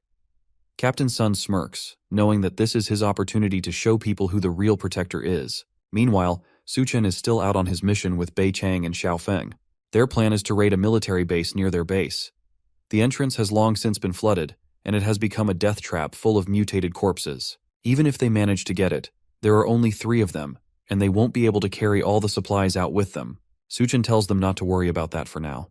All they need to do is take him to the armory. Bei Kan agrees and decides to personally bring him there. After all, she has been to the base before. But first, to get there, they need a vehicle. Su Chen uses his space ability to summon his car, and the 2 soldiers almost panic at how random his ability is. He tells them to stop talking and get in the car so they can get there in time. Then they cruise through the empty streets towards the military base. At the military base, some of Zhang Jianshu's men work to drain the large pool of water covering the base's entrance. No matter how much water they pump, though, it never seems to be enough. The leader of the team tells the rest to go and find a few useless items from their storage and throw them into the water as bait for the water ghouls. Since the city supplies have mysteriously disappeared, if they don't bring something back, then they are as good as dead. The men grab some hostages and throw them into the water filled with water ghouls. The plan works, and the ghouls get lured to the surface, which means that someone can dive in to check the place out. The leader tells his men that whoever goes down to pry open the door will be rewarded with a woman by the city lord once they get back. One of the men steps up to take on the task. Before the apocalypse, he had no money and no woman, so now that the apocalypse is in full swing, he has to take any chance he has to make it ahead in life. His courage motivates the others to start diving too. Meanwhile, Xiaofeng watches the men as they try to get into the military base. It seems like Zhang Jianshu has set his eyes on the base's supplies and weapons as well. Luckily, Bei Kang knows another way around that can avoid the city lord's army, but they will have to dive underwater. Su Chen accepts the idea, and the 3 of them dive into the ghoul-infested waters to try and reach their target. As they swim through the dark water, Bei Chang notices several eyes watching them from deeper in the pool. It's the water ghouls, and the shock of seeing them causes her to gasp and lose her last bit of air. Su Chen pulls her close and calms her down. Then he kisses her, transferring some oxygen into her mouth. That manages to save her from drowning, but the water ghouls take the opportunity to attack them while they're down. Su Chen uses his ability to stop them before they can attack, and they all stop dead in their tracks, almost like they've been hypnotized. His eyes glow red, and Bei Kang realizes that he is somehow controlling all the water ghouls with one of his abilities. The ability wears off, and some of the ghouls start trying to attack them again. Su Chen manages to hold a few of them and tells Bei Kang and Xiaofen to escape while he handles them. They rush to the surface and manage to make it out of the floodwaters into the military base. With the number of abilities Su Chen has, they start to wonder if he's human as several bodies start floating up from the water as our protagonist wipes them out. They wonder how many abilities he has that they don't even know about. After taking out all the ghouls, Su Chen emerges from the water completely unharmed. After taking out all the water ghouls, one of them managed to drop a white core, which has a low drop rate in monsters. Getting a white core in such a short time is usually a miracle, but Su Chen doesn't seem satisfied. Although a white core doesn't grant new abilities, it can strengthen old ones, making him even stronger than he already is. As they talk, two yellow eyes watch them menacingly from a distance. The silhouette looks like a cat, and it seems particularly interested in the crystal Su Chen is holding. It leaps out as soon as he's distracted and snatches the crystal from his hand before he can react. Why is a cat even in the military base in the first place? The base probably had cats to control any rat problems they had, and one must have survived the apocalypse by staying strapped in the base. The feline has dark black fur and glowing stripe patterns all over its body with bright yellow eyes. The kitty is quite impressive since it managed to snatch the core from Su Chen's hand before he could even react. Su Chen angrily but calmly tries to offer the little guy some superfish snacks in hope that it will trade that for the white core. However, the cat leaps up and manages to snatch the snacks from his hand before running deeper into the base with both its prices. It looks like the great and powerful Su Chen has been outwitted by a cat twice in the space of a minute. Anything that survives in the apocalypse can't be an ordinary creature, and there definitely seems to be something special about that cat. They keep walking through the base, and eventually they find a lever that reactivates the electricity in the base. Thankfully, the power systems are still operational despite how long they've been abandoned. Before the Great Flood, the survivors evacuated in a hurry, which means that there was no way they had time to take all their supplies with them. They finally arrive in the base's arsenal, and there's enough weapons to arm a force of up to 500 people. Xiaofeng figures that if they can find a tank, then they might even be able to arm 1,000 people. Bei King warns him to be careful as he runs off to find a tank. The storage is full of things they will definitely be needing, but the problem now is how to get everything back to the base. The City Lord's troops could show up at any moment, and going back to the safe zone for reinforcements is out of the question. A loud rumbling noise drags them out of their thoughts. Xiaofeng found a tank, but unfortunately, something else found him. It's a large mutated monster that almost looks like a giant dog. It's chasing Xiaofeng, who is desperately driving away in his tank. The monster shoots a laser from its snout, and it hits the tank dead on. The panicking soldier asks Su Chen to do something since if it blows up the armory, then they will probably get blown up along with it. Su Chen activates his space ability and stores everything from the warehouse into his pocket dimension. In a matter of seconds, the warehouse is cleaned out, as Xiaofeng drives up to them. He asks if Su Chen can store the monster in his space, but unfortunately, the space only works on inorganic material. Living mutated creatures can't be stored in it, meaning that they have to find another way to take care of the monster. Bei Kang decides to step up to the occasion and lure the monsters away while Su Chen and Xiaofeng retreat. That's a reasonably stupid idea for Su Chen, and he grabs her instead and carries her over to the tank. Bei Kang tries to protest and tells him that since the supplies are in his space, then he has to make it back to the base safely. As they're talking, the monster rushes up to them and charges up another blast. Su Chen manages to dodge out of the way, but the tank isn't so lucky and gets blasted head-on. Su Chen tells her to stop wasting time and to go check on Xiaofeng while he deals with the monster. She runs off but orders him not to die on her. Now that he's alone with the monster, he takes a good look at it one more time. He doesn't remember hearing about a mutated beast like it in the area during his last life. That doesn't matter though, because its crystal core will belong to him regardless. It looks like that's all we have time for now, but I'll keep you all updated if anything new happens. I'm dying to see what awesome methods Su Chen is going to use to take out this monster. And is Xiaofeng even still alive?